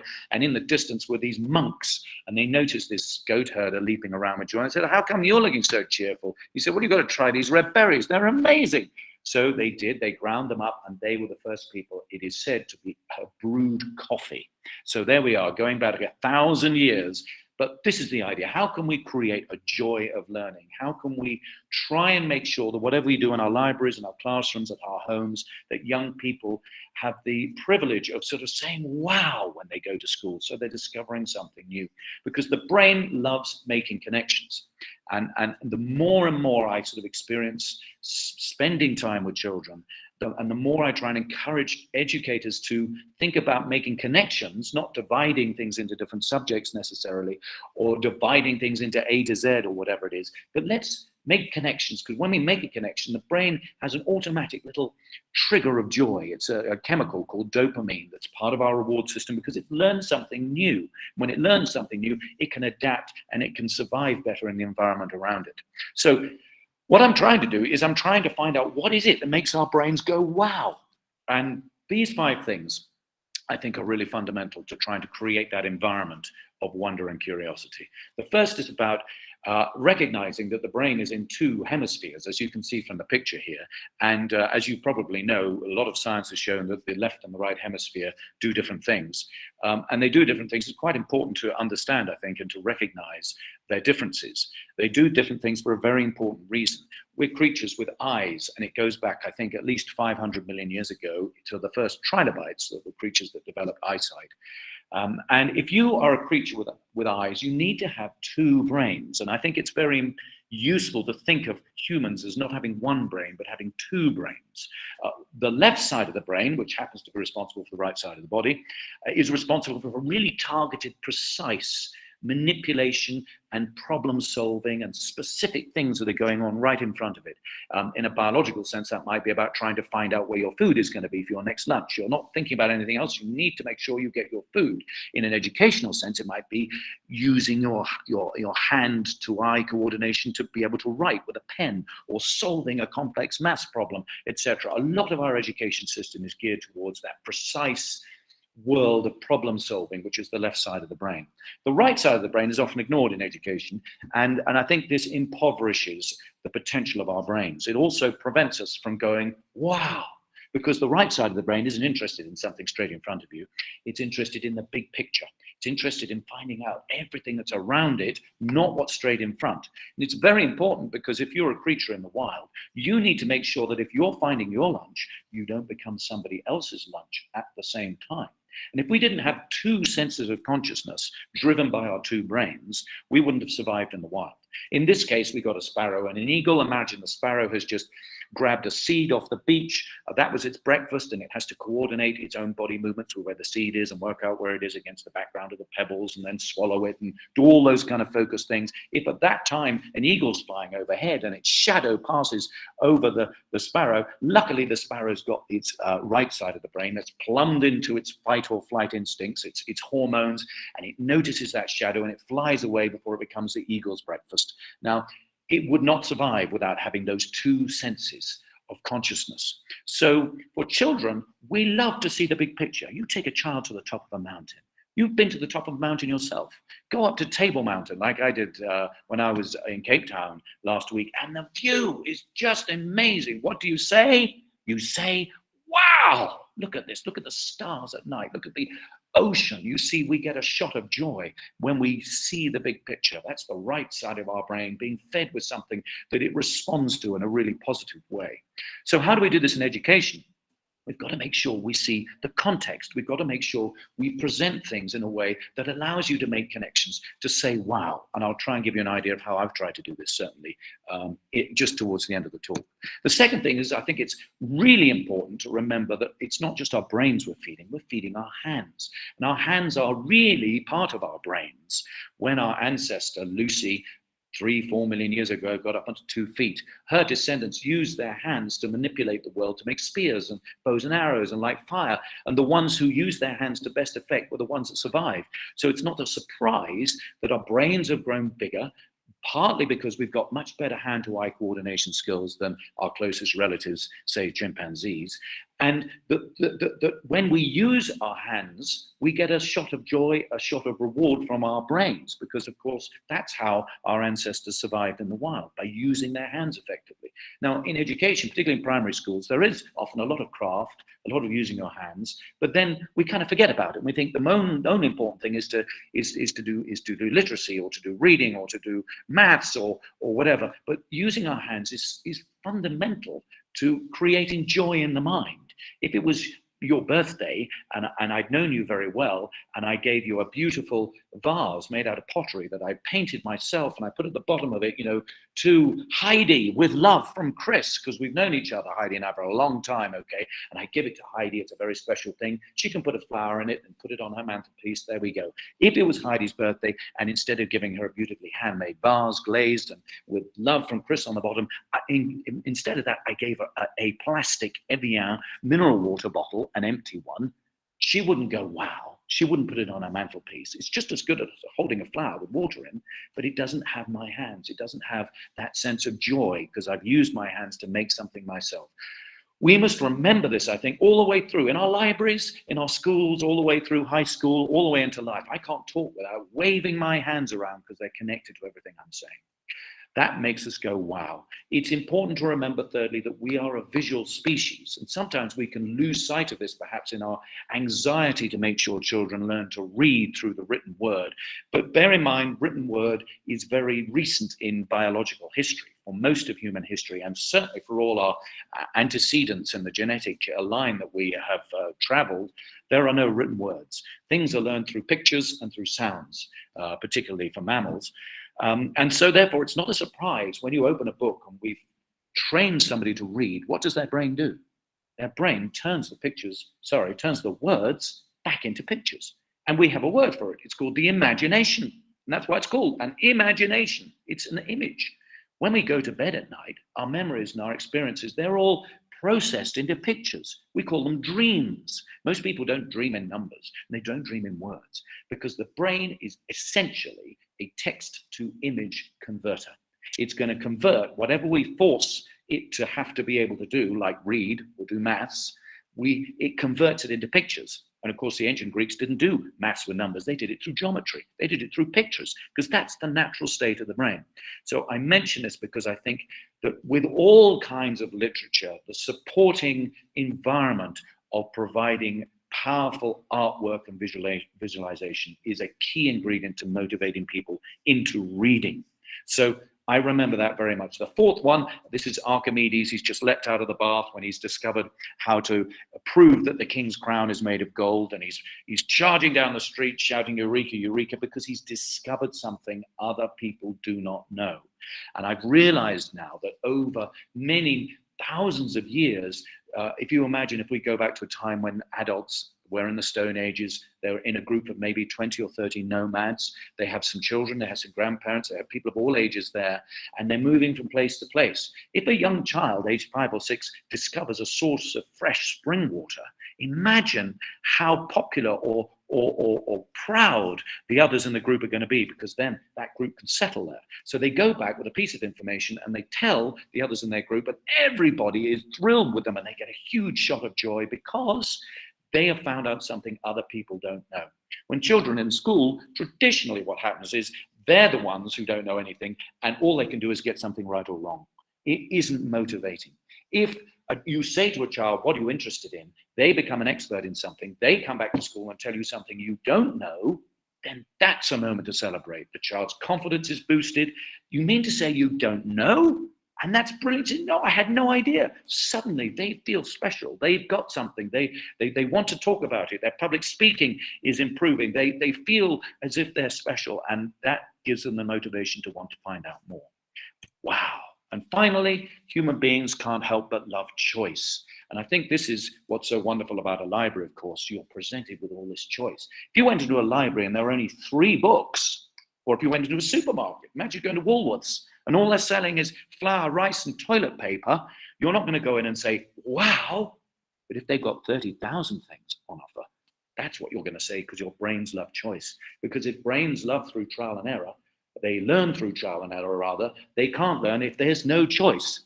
So I think building choice into the diet of education for young people is absolutely the heart of creating an experience that can allow the natural reward system that we're born with to drive that curiosity-led learning forwards for young people. Now, I can see I've got like 3 or 4 minutes just to wrap up. I'm hoping I haven't gone too fast. I hope it makes some sense. That's a little summary of my own personal experience of working with young people. But I've also been trying to create books and resources and techniques for young people, parents, and educators that sort of take these ideas and turn them into something that can be useful for young people, their parents, and their educators. I'm going to whiz through this because I haven't got time really to talk about that, but I will talk about timelines. Now, first book I wrote was a giant big history of the world from the beginning of time to the present day, because I wanted to connect knowledge together. I didn't want it to be divided into different subjects. And it was called What on Earth Happened? And it was published by Bloomsbury in 2008. I was very fortunate that it did well. It sold lots and lots of copies in different languages. And I found myself going to lots of schools to do lectures, but I only had a giant brick of a book to offer to a 10-year-old. And that really wasn't the right kind of thing. So I used the proceeds of that book to set up my own little nonfiction publishing company, which is called What on Earth Books. And here we are 12 years later, and we had 2 imprints, What on Earth Books and Britannica Books, because we now do all the Britannica books for young people. I wanted to find a new way of engaging with the big picture, but that would be accessible to an 8, 9, 10-year-old. And so I started working on timelines, and there are lots of traditional timelines like the Bayer Tapestry, or here you can see the Codex Zu-Schnüffel from the Aztec world. I created one from the beginning of time to the present day. I should imagine you can only see the slides. I don't know if you can see me as well, but it unfolds. It's called a wall book, and you can turn the pages like normal, but you can unfold it like a giant timeline, which it is, and it tells the story of natural history to the present day in 12 different colored streams, which are chapters really, and then at the bottom is a timeline that's logarithmic, so 1 centimeter at one end, it gives you 1 billion years. By the other end, 1 centimeter is 5 years, and it changes scale, so therefore you can include the few thousand years of human history as well as the billions of years of natural history all on that same infographic. The different colors represent different parts of the world, so you can see what's happening in Europe at the same time as Africa, at the same time as Asia, at the same time as the Middle East and America. And it makes a fascinating way of saying to a child, what are you interested in? Because they're all going to go in different directions. Some will like dinosaurs, some will want to find out about South Africa, some might want to find about Copernicus or Newton or the Industrial Revolution or the Second World War. That's great, because then they can link off and they can find what else is happening and become experts in all those sorts of things. It also gives them the big picture. You open it all up and what do they say? Wow, because the right side of our brain is really interested in trying to see the context. Another technique that I've been using this in my talks here over in South Africa, is to try and associate key moments in history or in science with everyday objects that happen to be in the classroom or in perhaps a child's home or bedroom. And I use a storytelling coat so that I can travel around and be interactive, and I get the children to volunteer to pick my pockets. And inside my pockets is an object. It might be something as simple as a bottle of water. And I say, this is the most amazing thing you'll ever see. When you pick my pocket number 1, they pick out a bottle of water. And of course, there's a sort of nervous giggle saying, well, that's not very interesting. And then I get them to imagine they've been in a desert for 3 days. They've drunk nothing. And then they're so exhausted that they can't even move. Now imagine when you pick pocket number 1, you know, how it would be. And they pick it and they realize that this amazing substance is the difference between life and death. And that we're all basically bags of water. And that's why there isn't any life on the moon or on Mars, because there's no water. And how special everyday things really are. And that's, I think, what we lose sight of as adults. We tend to think things are ordinary just because we're used to them. We normalize things. We shouldn't normalize anything. And nothing should be normalized for young people, because everything is extraordinary. And that, to me, taps into this sense of wonder about the natural world, which I try to explore through these 5 wows of giving them choice, of trying to make sure that they can discover things other people don't know, of making sure that the world that we're offering them isn't just full of written words, but is highly visual with the words supporting. So we've got the motivation of visualization to feed their curiosity, to make sure they're using their hands, which is why all my books are really primarily used through illustration and drawing and art rather than photography. And finally, by trying to present the world in context so they can see the big picture. So I'm going to stop talking, because as you can tell, I could carry on talking all day, and I would get in big trouble with Conrad for that. And I'm going to stop sharing my screen. I'm hoping that I return as a sort of real live human being in front of you. And I'm here to answer any questions or suggestions or complaints or whatever else you may have. Here I am, and thank you anyway for bearing with me for these last 30 minutes. Oh, Chris, that was fantastic. Thank you so much. Very inspirational. I think we must definitely, I think where your company must probably invest in distributing those cloaks of yours with objects in the pockets. That will be very storytelling codes. Great. Every librarian needs a storytelling code. Yeah. Fantastic. I think Rose and I must definitely plan budget for that. We have to and in our budget for next year, next week already. Yes. So yeah, we'll put that on the list. Right, there's a compliment from Irene Reed. You're amazing and totally inspiring. Thank you so much. Yeah, I think there's a general agreement on that. I've just looked on Amazon at your books, and there are very few on Kindle as far as I can see. I will have to dig deeper. Yes. I mean, the thing about Kindle is that, of course, illustrated children's books is not really the perfect medium for that. My first 2 books of Bloomsbury are on Kindle, but I tend to also, I'm passionate about the printed word and reflected light, and about having the book in the hand, the whole smell of it, the relationship between the child and the printed word, to me, seems to be something that's more important than ever, really, in a very, very screen-based world that we're in now. So I'm not at all upset if you didn't find too much on Kindle. Yeah, well, something that I picked up somewhere is that reading a physical book contributes to the sense of space, and you remember better because you've got a more spatial feel for where you've read something which is totally lost on an electronic device. Actually, Conrad, on that theme, there's some really interesting research about the type of vocabulary that's used when it's specifically created for the printed word as opposed to on screen. And it was at the University of California, and they identified the 1,000 most common words in the English language, and then they analyzed lots of text that have been written for the screen versus those that have been curated in print, and discovered that there's a really big difference in the sophistication of the vocabulary used for text that's written specifically for print. Because when we're printing something, we're thinking about the space we've got. We're thinking of our vocabulary and how we can use one word to, rather than 3 words, perhaps. And somehow there is a more sophistication in print than there is in the screen world. And I think that's really important when it comes to trying to encourage children to have a good vocabulary so they can express themselves, so they can be creative, things that are fundamental really to their well-being, for the rest of their lives. Excellent. Kim van der Merwe says here, also, thank you. I'm going to share this with our staff if this is allowed. Your answer. I will be thrilled, of course. Yes, fantastic. Well, often at previous librarians conferences, we've said that, so many more people from from a staff should be here, should be listening to what we're listening to, because of the integration and the support that we can give them. Okay, there are some more comments from Melissa. Okay, the users respond. Thanks. Yeah. Oh, by the way, yes, somewhere it's mentioned that your books have been translated into a number of languages. Yes.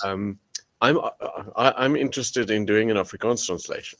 Oh wow, that would be So amazing. I don't know whether that's possible, but Yeah. we Well, need to see whether we can find a publisher here. We've got so many fantastic publishing partners in different countries, and here we are. That's what you need. That's an email address, and we've just sold. I've just done. Was my lockdown project. Was doing the Britannica All New Children's Encyclopedia, what we know and what we don't. And Britannica haven't done a children's book for 20 years. You'll know the Britannica brand, obviously, from encyclopedias. And they went online in 2012, everything on the screen. They realized that actually for children's nonfiction, they've missed a big opportunity, because in a world of fake news, Britannica brand has got something really powerful and important to offer, because it can be trusted and it's really verified. So I teamed up with them 3 years ago to create a new imprint, Britannica Books. And our first title was this encyclopedia. And there are two things different about it, which I just love to share quickly. One is it isn't A to Z, because the brain isn't divided into A to Z any more than it is in different subjects. It's 8 chapters through a journey through the history of the world, from the beginning of time to the present day. 4 chapters natural history, 4 chapters human history. And that way you can accommodate all information. If you like robots, it's chapter 8. If you like trees, it's chapter 4. If you like volcanoes, it's chapter 2. It's just another way of making a more intuitive version of how we organize information, I think. The second thing, we called it What We Know and What We Don't. And it seems to me that many of the most important questions we don't know the answers to. So why don't we do an encyclopedia where we look up what we don't know? And suddenly I realized, actually, this is a really interesting idea. And we just started off the Britannica Encyclopedia of the Unknown. And throughout this book, we have these boxes called Known Unknowns.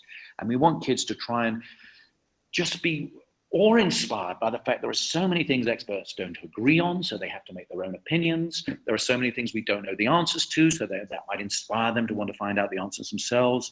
And we profile the experts in the encyclopedia throughout the book, so they're not just footnotes, they become role models, people who really use their curiosity to develop a passion for something in the real world around them and wanting to share that with other people. There was a reason why I got onto the subject of that, and it was something to do with something you asked me, Conrad, and I can't quite remember what it is, but there we go. I hope some of that is relevant to everybody in the room. I think we'll both have to go back to the recording. Oh, yes, you are mentioning, that's what it was, when you said about Afrikaans.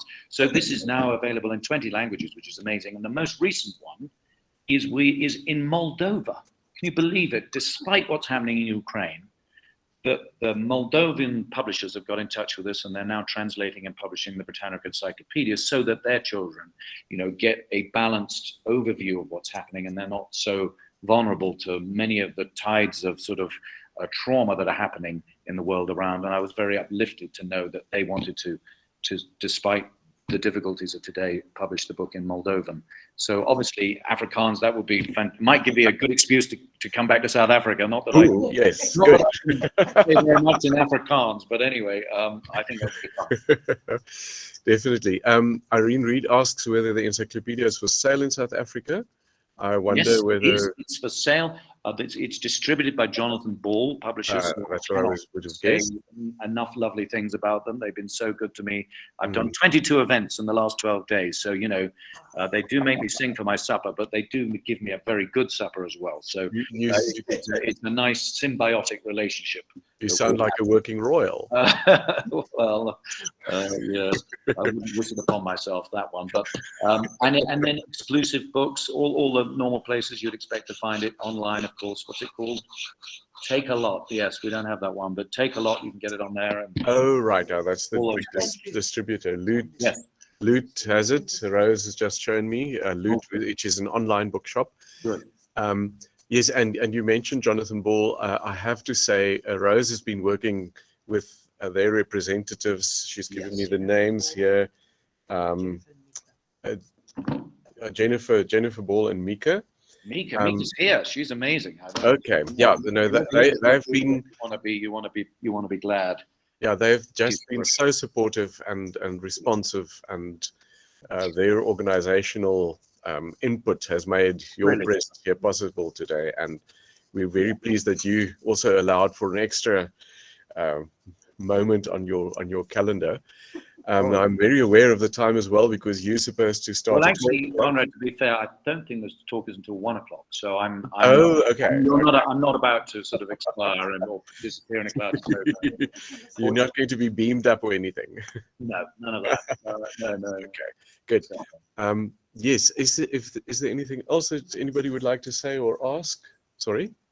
Melissa says, I really think igniting the learner's natural curiosity in the classroom would be a great tool to catch up in this race of learning loss.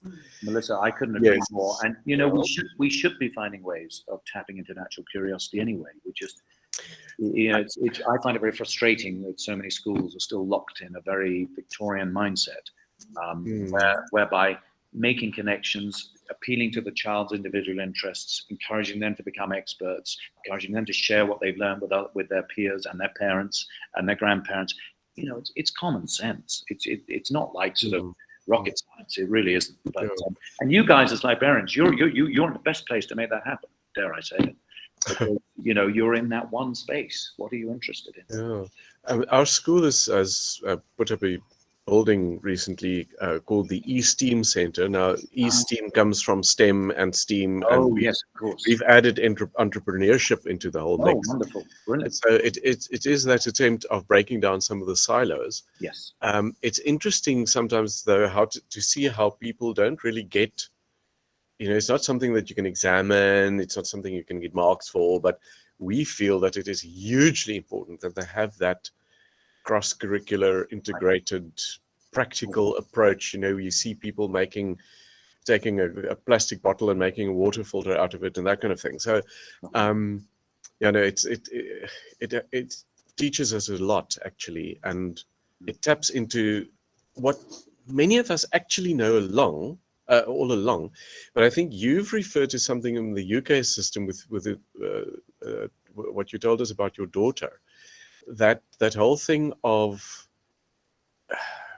being so test driven and results driven and outcomes based, and I don't know what, it takes away the joy, the wow of learning. And if the challenge now is to try and re-engage children who've been affected by COVID with that wow of learning, we're not going to do it by drilling and killing them. I mean, that is just the last thing they need. They need something motivational. So, funnily enough, during lockdown, that occurred to me a lot. So, I've just launched a monthly magazine for kids, non-fiction, printed with Britannica, actually. And it's just non-fiction, the whole thing. Comes through their letterbox every month. And the idea is that they will go wow on every page. And I think this type of thing for kids to take home, to be able to, that isn't as intimidating as picking up a book. It's a magazine. It's like, it's something you can dip in it, but it's full of words, and it's full of pictures, and it's full of stuff they're going to talk to their friends about and their parents about. And it's even got a jokes page at the back, because, our brains love making connections. Did you hear the one about what do you call a teacher who's always late for school? Mr. Bus. Yeah. Okay, well, there's lots more like it. And our coach said it says she's May and she's 9 years old. So, there's a way of empowering kids with the written word through printed media that they can share, that I think is a really key way of, and this magazine is available in South Africa. So you can go to britannicamagazine.com and you can subscribe. It takes a little longer because we have to post it from the UK, but it should arrive fine. And we're hoping very much to find a distributor here locally, because we're at the beginning of our journey, but just in case. I don't know whether Jonathan Ball would want to distribute magazines, but well, they do have. There's a sister company, part of Media 24, that does exactly that. So okay. I have my fingers crossed. Right, Irene, there's your answer about how to subscribe. Britannica.com, Britannicamagazine.com, Britannicamagazine.com. Or .co.uk. They both go to the same place. Thank you. And it's very simple. You can subscribe in a few clicks, and then you will get it every month. And hopefully you'll find lots of things in there that will be useful, particularly in a library setting, where you've got that liberty to infect them with that love of You know, that magazine taps into what I often say, because I'm an Afrikaans teacher as well. Yes. And when people say, oh, especially English-speaking people, I mean, how can my child improve his Afrikaans? My answer is always, you know, reading is the panacea, the thing. But many people think, oh, they must read a book. But as you say, a book is often too intimidating. Particularly post-COVID, you know, picking up for a lot of kids Yeah. is a stretch. So I actually also wish that something like what you publish there can also be in well, not just Afrikaans, but many other South African languages, or you know, other languages all over the world, because it gives that well, the pictures obviously makes it wonderful, and it's brief and it's interesting, and it's good. We try and include as many different topics in every issue, whether it's space or animals or nature. Even better. It's basically saying, what are you interested in? Yeah. And if you as a librarian are able, you find a child who might be a reluctant reader or whatever, engaging with that magazine, and you find out what is it that they love, and they tell you, well, I'm really interested in space, or I'm really interested in weird animals, or I really love to find out amazing things that have happened in April in the past or whatever. Then you can guide them to a place in the library that, you know, they've discovered their own interest. They may not even have known it themselves, let alone be able to tell you. But through the magazine, they can express themselves, and with the right guiding hand, then they can go to a book to find out more about that. Yeah. And suddenly they're in and they're off. And that curation and that sort of, you know, being there for them on an individual level is so important. You know, really is the most amazing job you all do. Okay, the question here is, what age group is it aimed at, the magazine? Well, I'd say tongue-in-cheek, 6 to 106, because really parents and grandparents do enjoy this as much as parents, but I would really say 7 to 14. And originally, I thought 7 to 12, but I've been told by a lot of teachers in the UK that at Key Stage 3, they have a tremendous challenge trying to engage some children in reading, and that they're finding for 13, 14-year-olds, it's just the perfect way of sort of being able to give them something not threatening and comfortable and exciting to sort of get them going again. And there's also something that you said that links up perfectly with the previous speaker who spoke about the backlog in South African education because of the pandemic. Yeah. And one of the things we've been discussing briefly was the involvement of parents. And how parents can lengthen the school day without lengthening the school day, or lengthening the learning day at least. And you know, as you said, if children read about things in the magazine and they're excited about it, then it's something they can speak to with their parents. Yeah, it is. Yeah.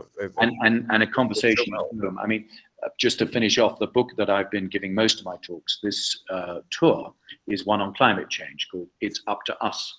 And the whole aim of that is to try to give children an overview of what we've done to nature and why it's a problem for the planet, and how we might be able to try and fix it, so that they can have a conversation with the adults in their lives, because there's a bigger chance, I think, of a positive impact in the long term through children influencing adults, rather than all the time the message going to adults saying, you've got to change your lifestyle, you've got to make sure you put planet before profit, you've got to, you know, adults are kind of set in their ways, aren't they? We all know that. Children have the curiosity. They haven't made up their minds, but they can ask pertinent questions of their parents and grandparents and their teachers. How many of your schools have solar panels?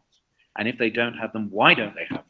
And if it's too expensive, why don't you get the kids to help raise some funds and involve the parents? And then you can measure how much sunlight is turned into electricity every day, so you're not putting carbon dioxide in the atmosphere. Then you can do a bar graph, and then you can put it into your maths lessons, and they're engaged across the curriculum in being the change. And that's the opportunity, really, that I think. And they'll want to read about it too, of course they will. Yeah, it's stepping into the excitement and the enthusiasm. Yes. Yeah, interesting. At our school, we have a senior school and a prep school, but at this we have a whole school sustainability committee looking at what the school does and on the campus and so on. And over and above, you know, the business manager and the heads and the board, there's a board member usually, and teachers and so on. We also include some of the high school students. Oh, fantastic. We bring them on, and they sometimes ask very pertinent questions. Oh, good. And don't forget the primary school students. You know, human beings reach piqued curiosity at about the age of 9, in my No, experience. the prep school has got a very strong echo group going, and they do all kinds of very exciting things. That is- Over the 2 schools, for example, recently we've sent 250 kilograms of bottle caps for recycling, and the money goes to a charity. Oh, that just sounds fantastic. You can't do enough of that, Conrad. Brilliant. Right. Okay. Well, people, it's after 12 already. We said we aimed to stop at 12 o'clock, and we still have some prizes to hand out and so forth. So at this point, Chris, thank you so much for your presence. Thank you, Conrad. Thank you, Irene. Thank you, Heidi. Thank you, Melissa, and everybody else. And I did put my email address there in the chat box, but I'm going to do it once more just in case anybody has any more questions or suggestions. There I am. I'd always love to hear from you. And thank you for having me in South Africa. Okay. Right. And we look forward to seeing you here again. Wonderful. I'd love that. All right, Conrad. Take care. Bye-bye. Bye-bye. Bye. Right, everybody. We're now at the final bit of our day together, and you will see that there's a feeling lucky today. We've got some prizes. NB Publishers has given us 3 subscriptions to school dictionaries for a year, so you could win that for your school. And then, online dictionaries, so it's all electronic. And then there's some exclusive books vouchers and some book parcels, which I will show one by one as we get there. And yes, we undertake to get that to you in the easiest way possible. We will see what we can do on that level. You will see on the screen, Heidi is sharing it with us. There's a spinner with different names, the names of the people who are on the call, and we're going to spin now. I think let's start off, shall we, with the 3 dictionary ones. So Heidi, can you give us a spin there? And who's writing down? Rose is writing down, and it goes to Kim. Right. Yay! There's applause for Kim.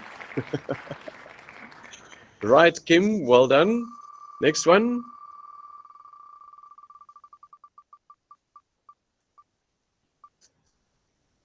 Nomazwe. Well done. Congratulations. Rose will write that down, and we will make sure that we get things to you. And the third one goes to Charlotte. Charlotte, well done. There we go. Right, now we've got 2 exclusive books gift vouchers of $250 each. So the first one goes to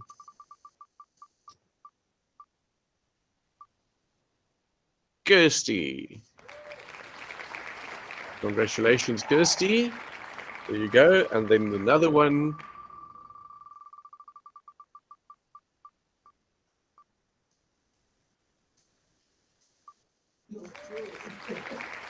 okay, Kaylin. Only just. That was very exciting. Right, there we go. And now we have 3 book parcels here. The one, let's start with this one. I think this one is only 1 book, but it's a big book. Tutu, the authorized portrait by Alistair Sparks and Paul A. Tutu. A beautiful, lovely book. Let's see who's that's going to go to.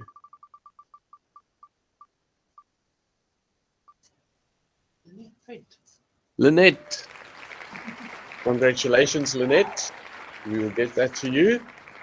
And then we have a 3 book parcel here with 3 novels for teens. So we hope it goes to a high school library. Some lovely new books there. And it goes to Hunley. Hunley, do we know where Hunley is?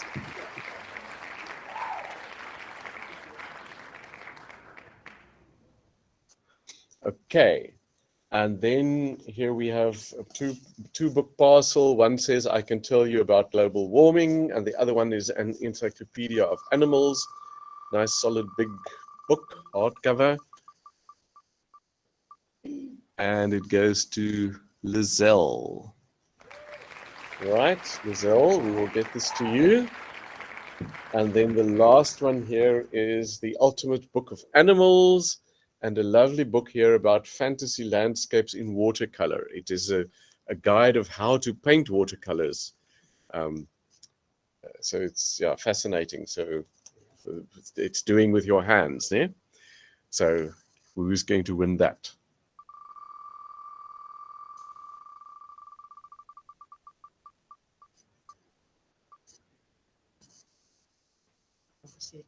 Nobusutu, well done. Excellent. There we go.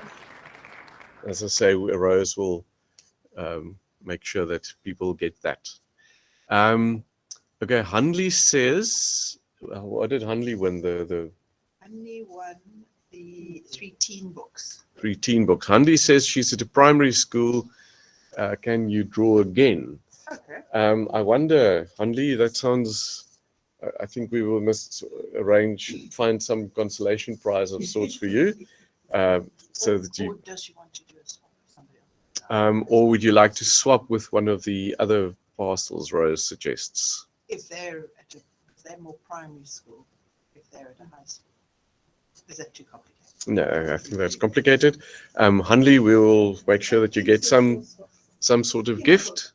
Oh, Kim will swap. Kim will swap. Okay, so Kim and Hanley can swap. Okay, so that's that thing.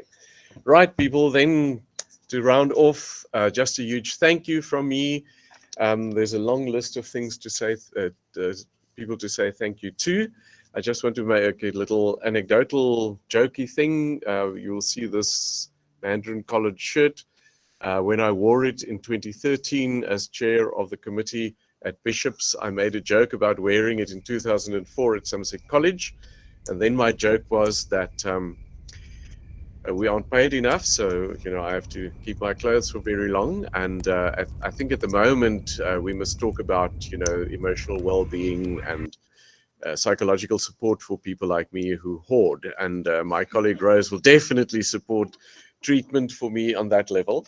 But anyway, speaking of Rose, she's been an absolute marvel, not just in the last years since 2014 working with me, but especially in arranging the things for today. She was a driving force, and she kept me on my toes and made sure that things happen.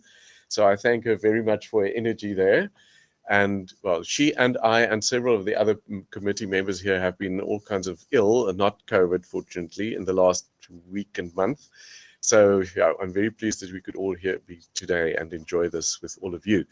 Another one of the team that needs to be thanked particularly, I think, is Bev over here, Bev Pettit from the Grove. She struck the arrangements with exclusive books, and that was particularly valuable. And then Nikki Berger and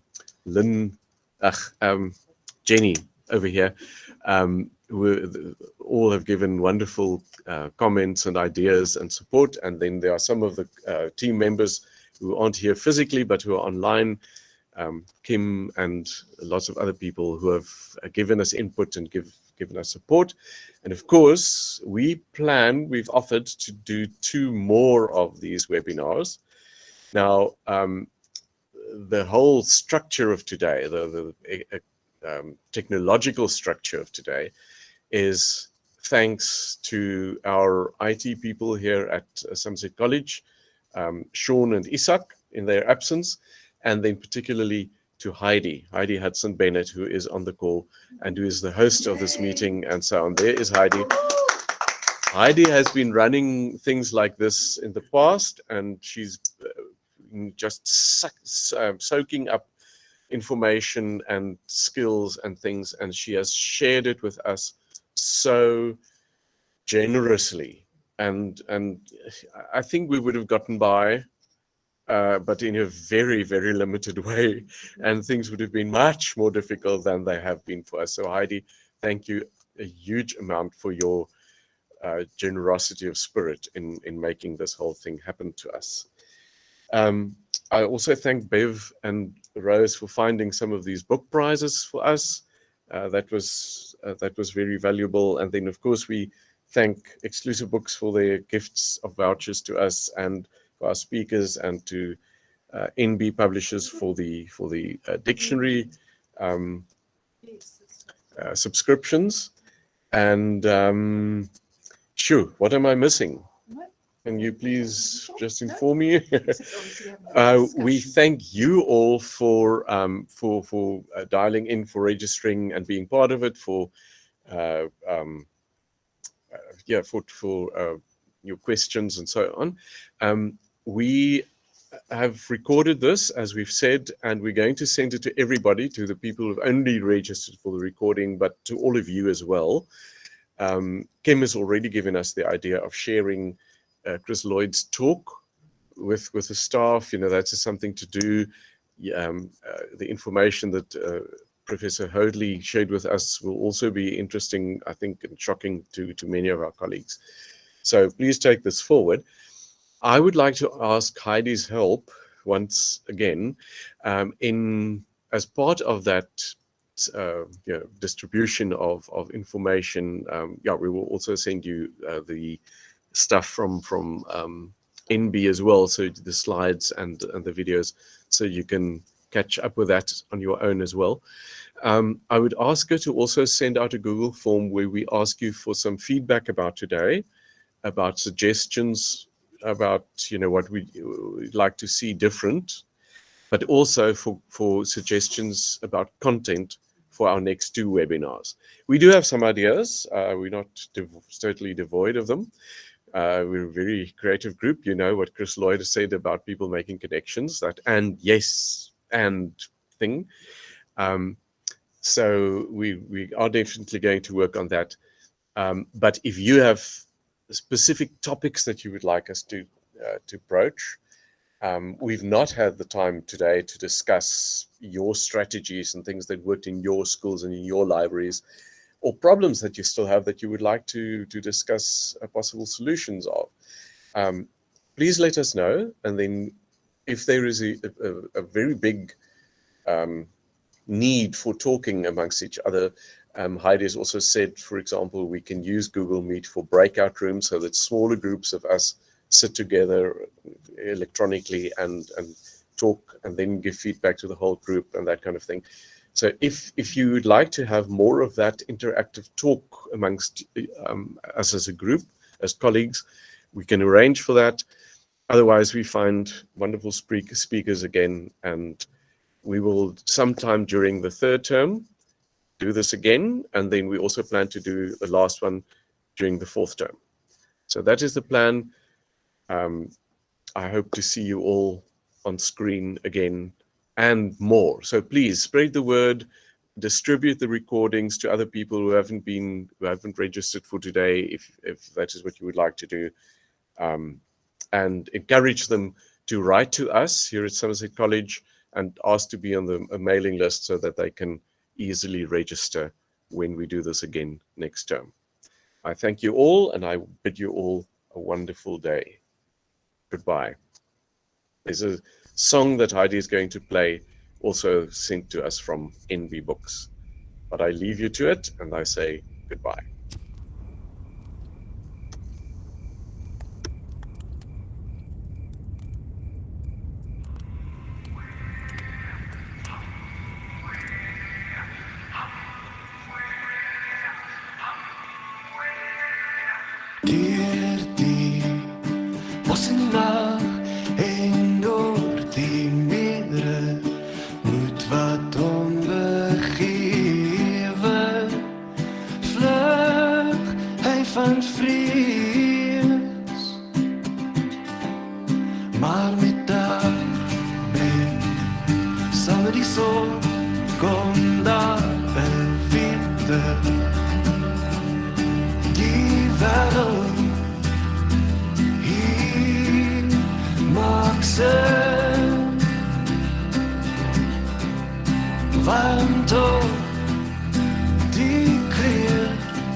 Where is I boy?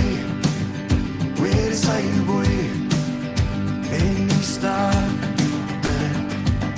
Blijf van die leven vrede vrienden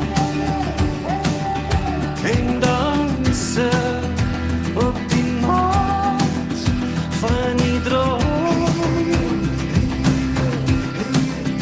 Want op die keer van die mensen en talen kom praat met ons Ichona ya, wa ichona tuyamanya, kwebutuani yenye,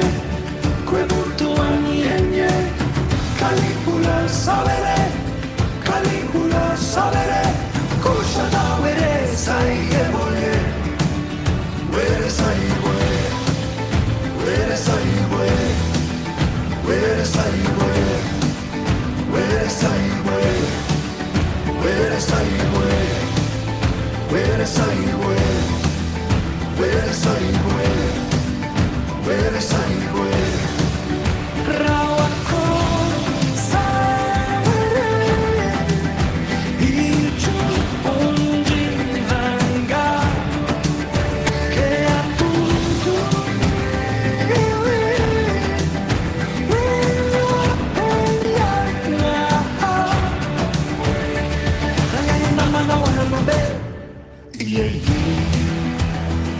Vai chamana kwa yo mobodwa Raya na mana wana nobe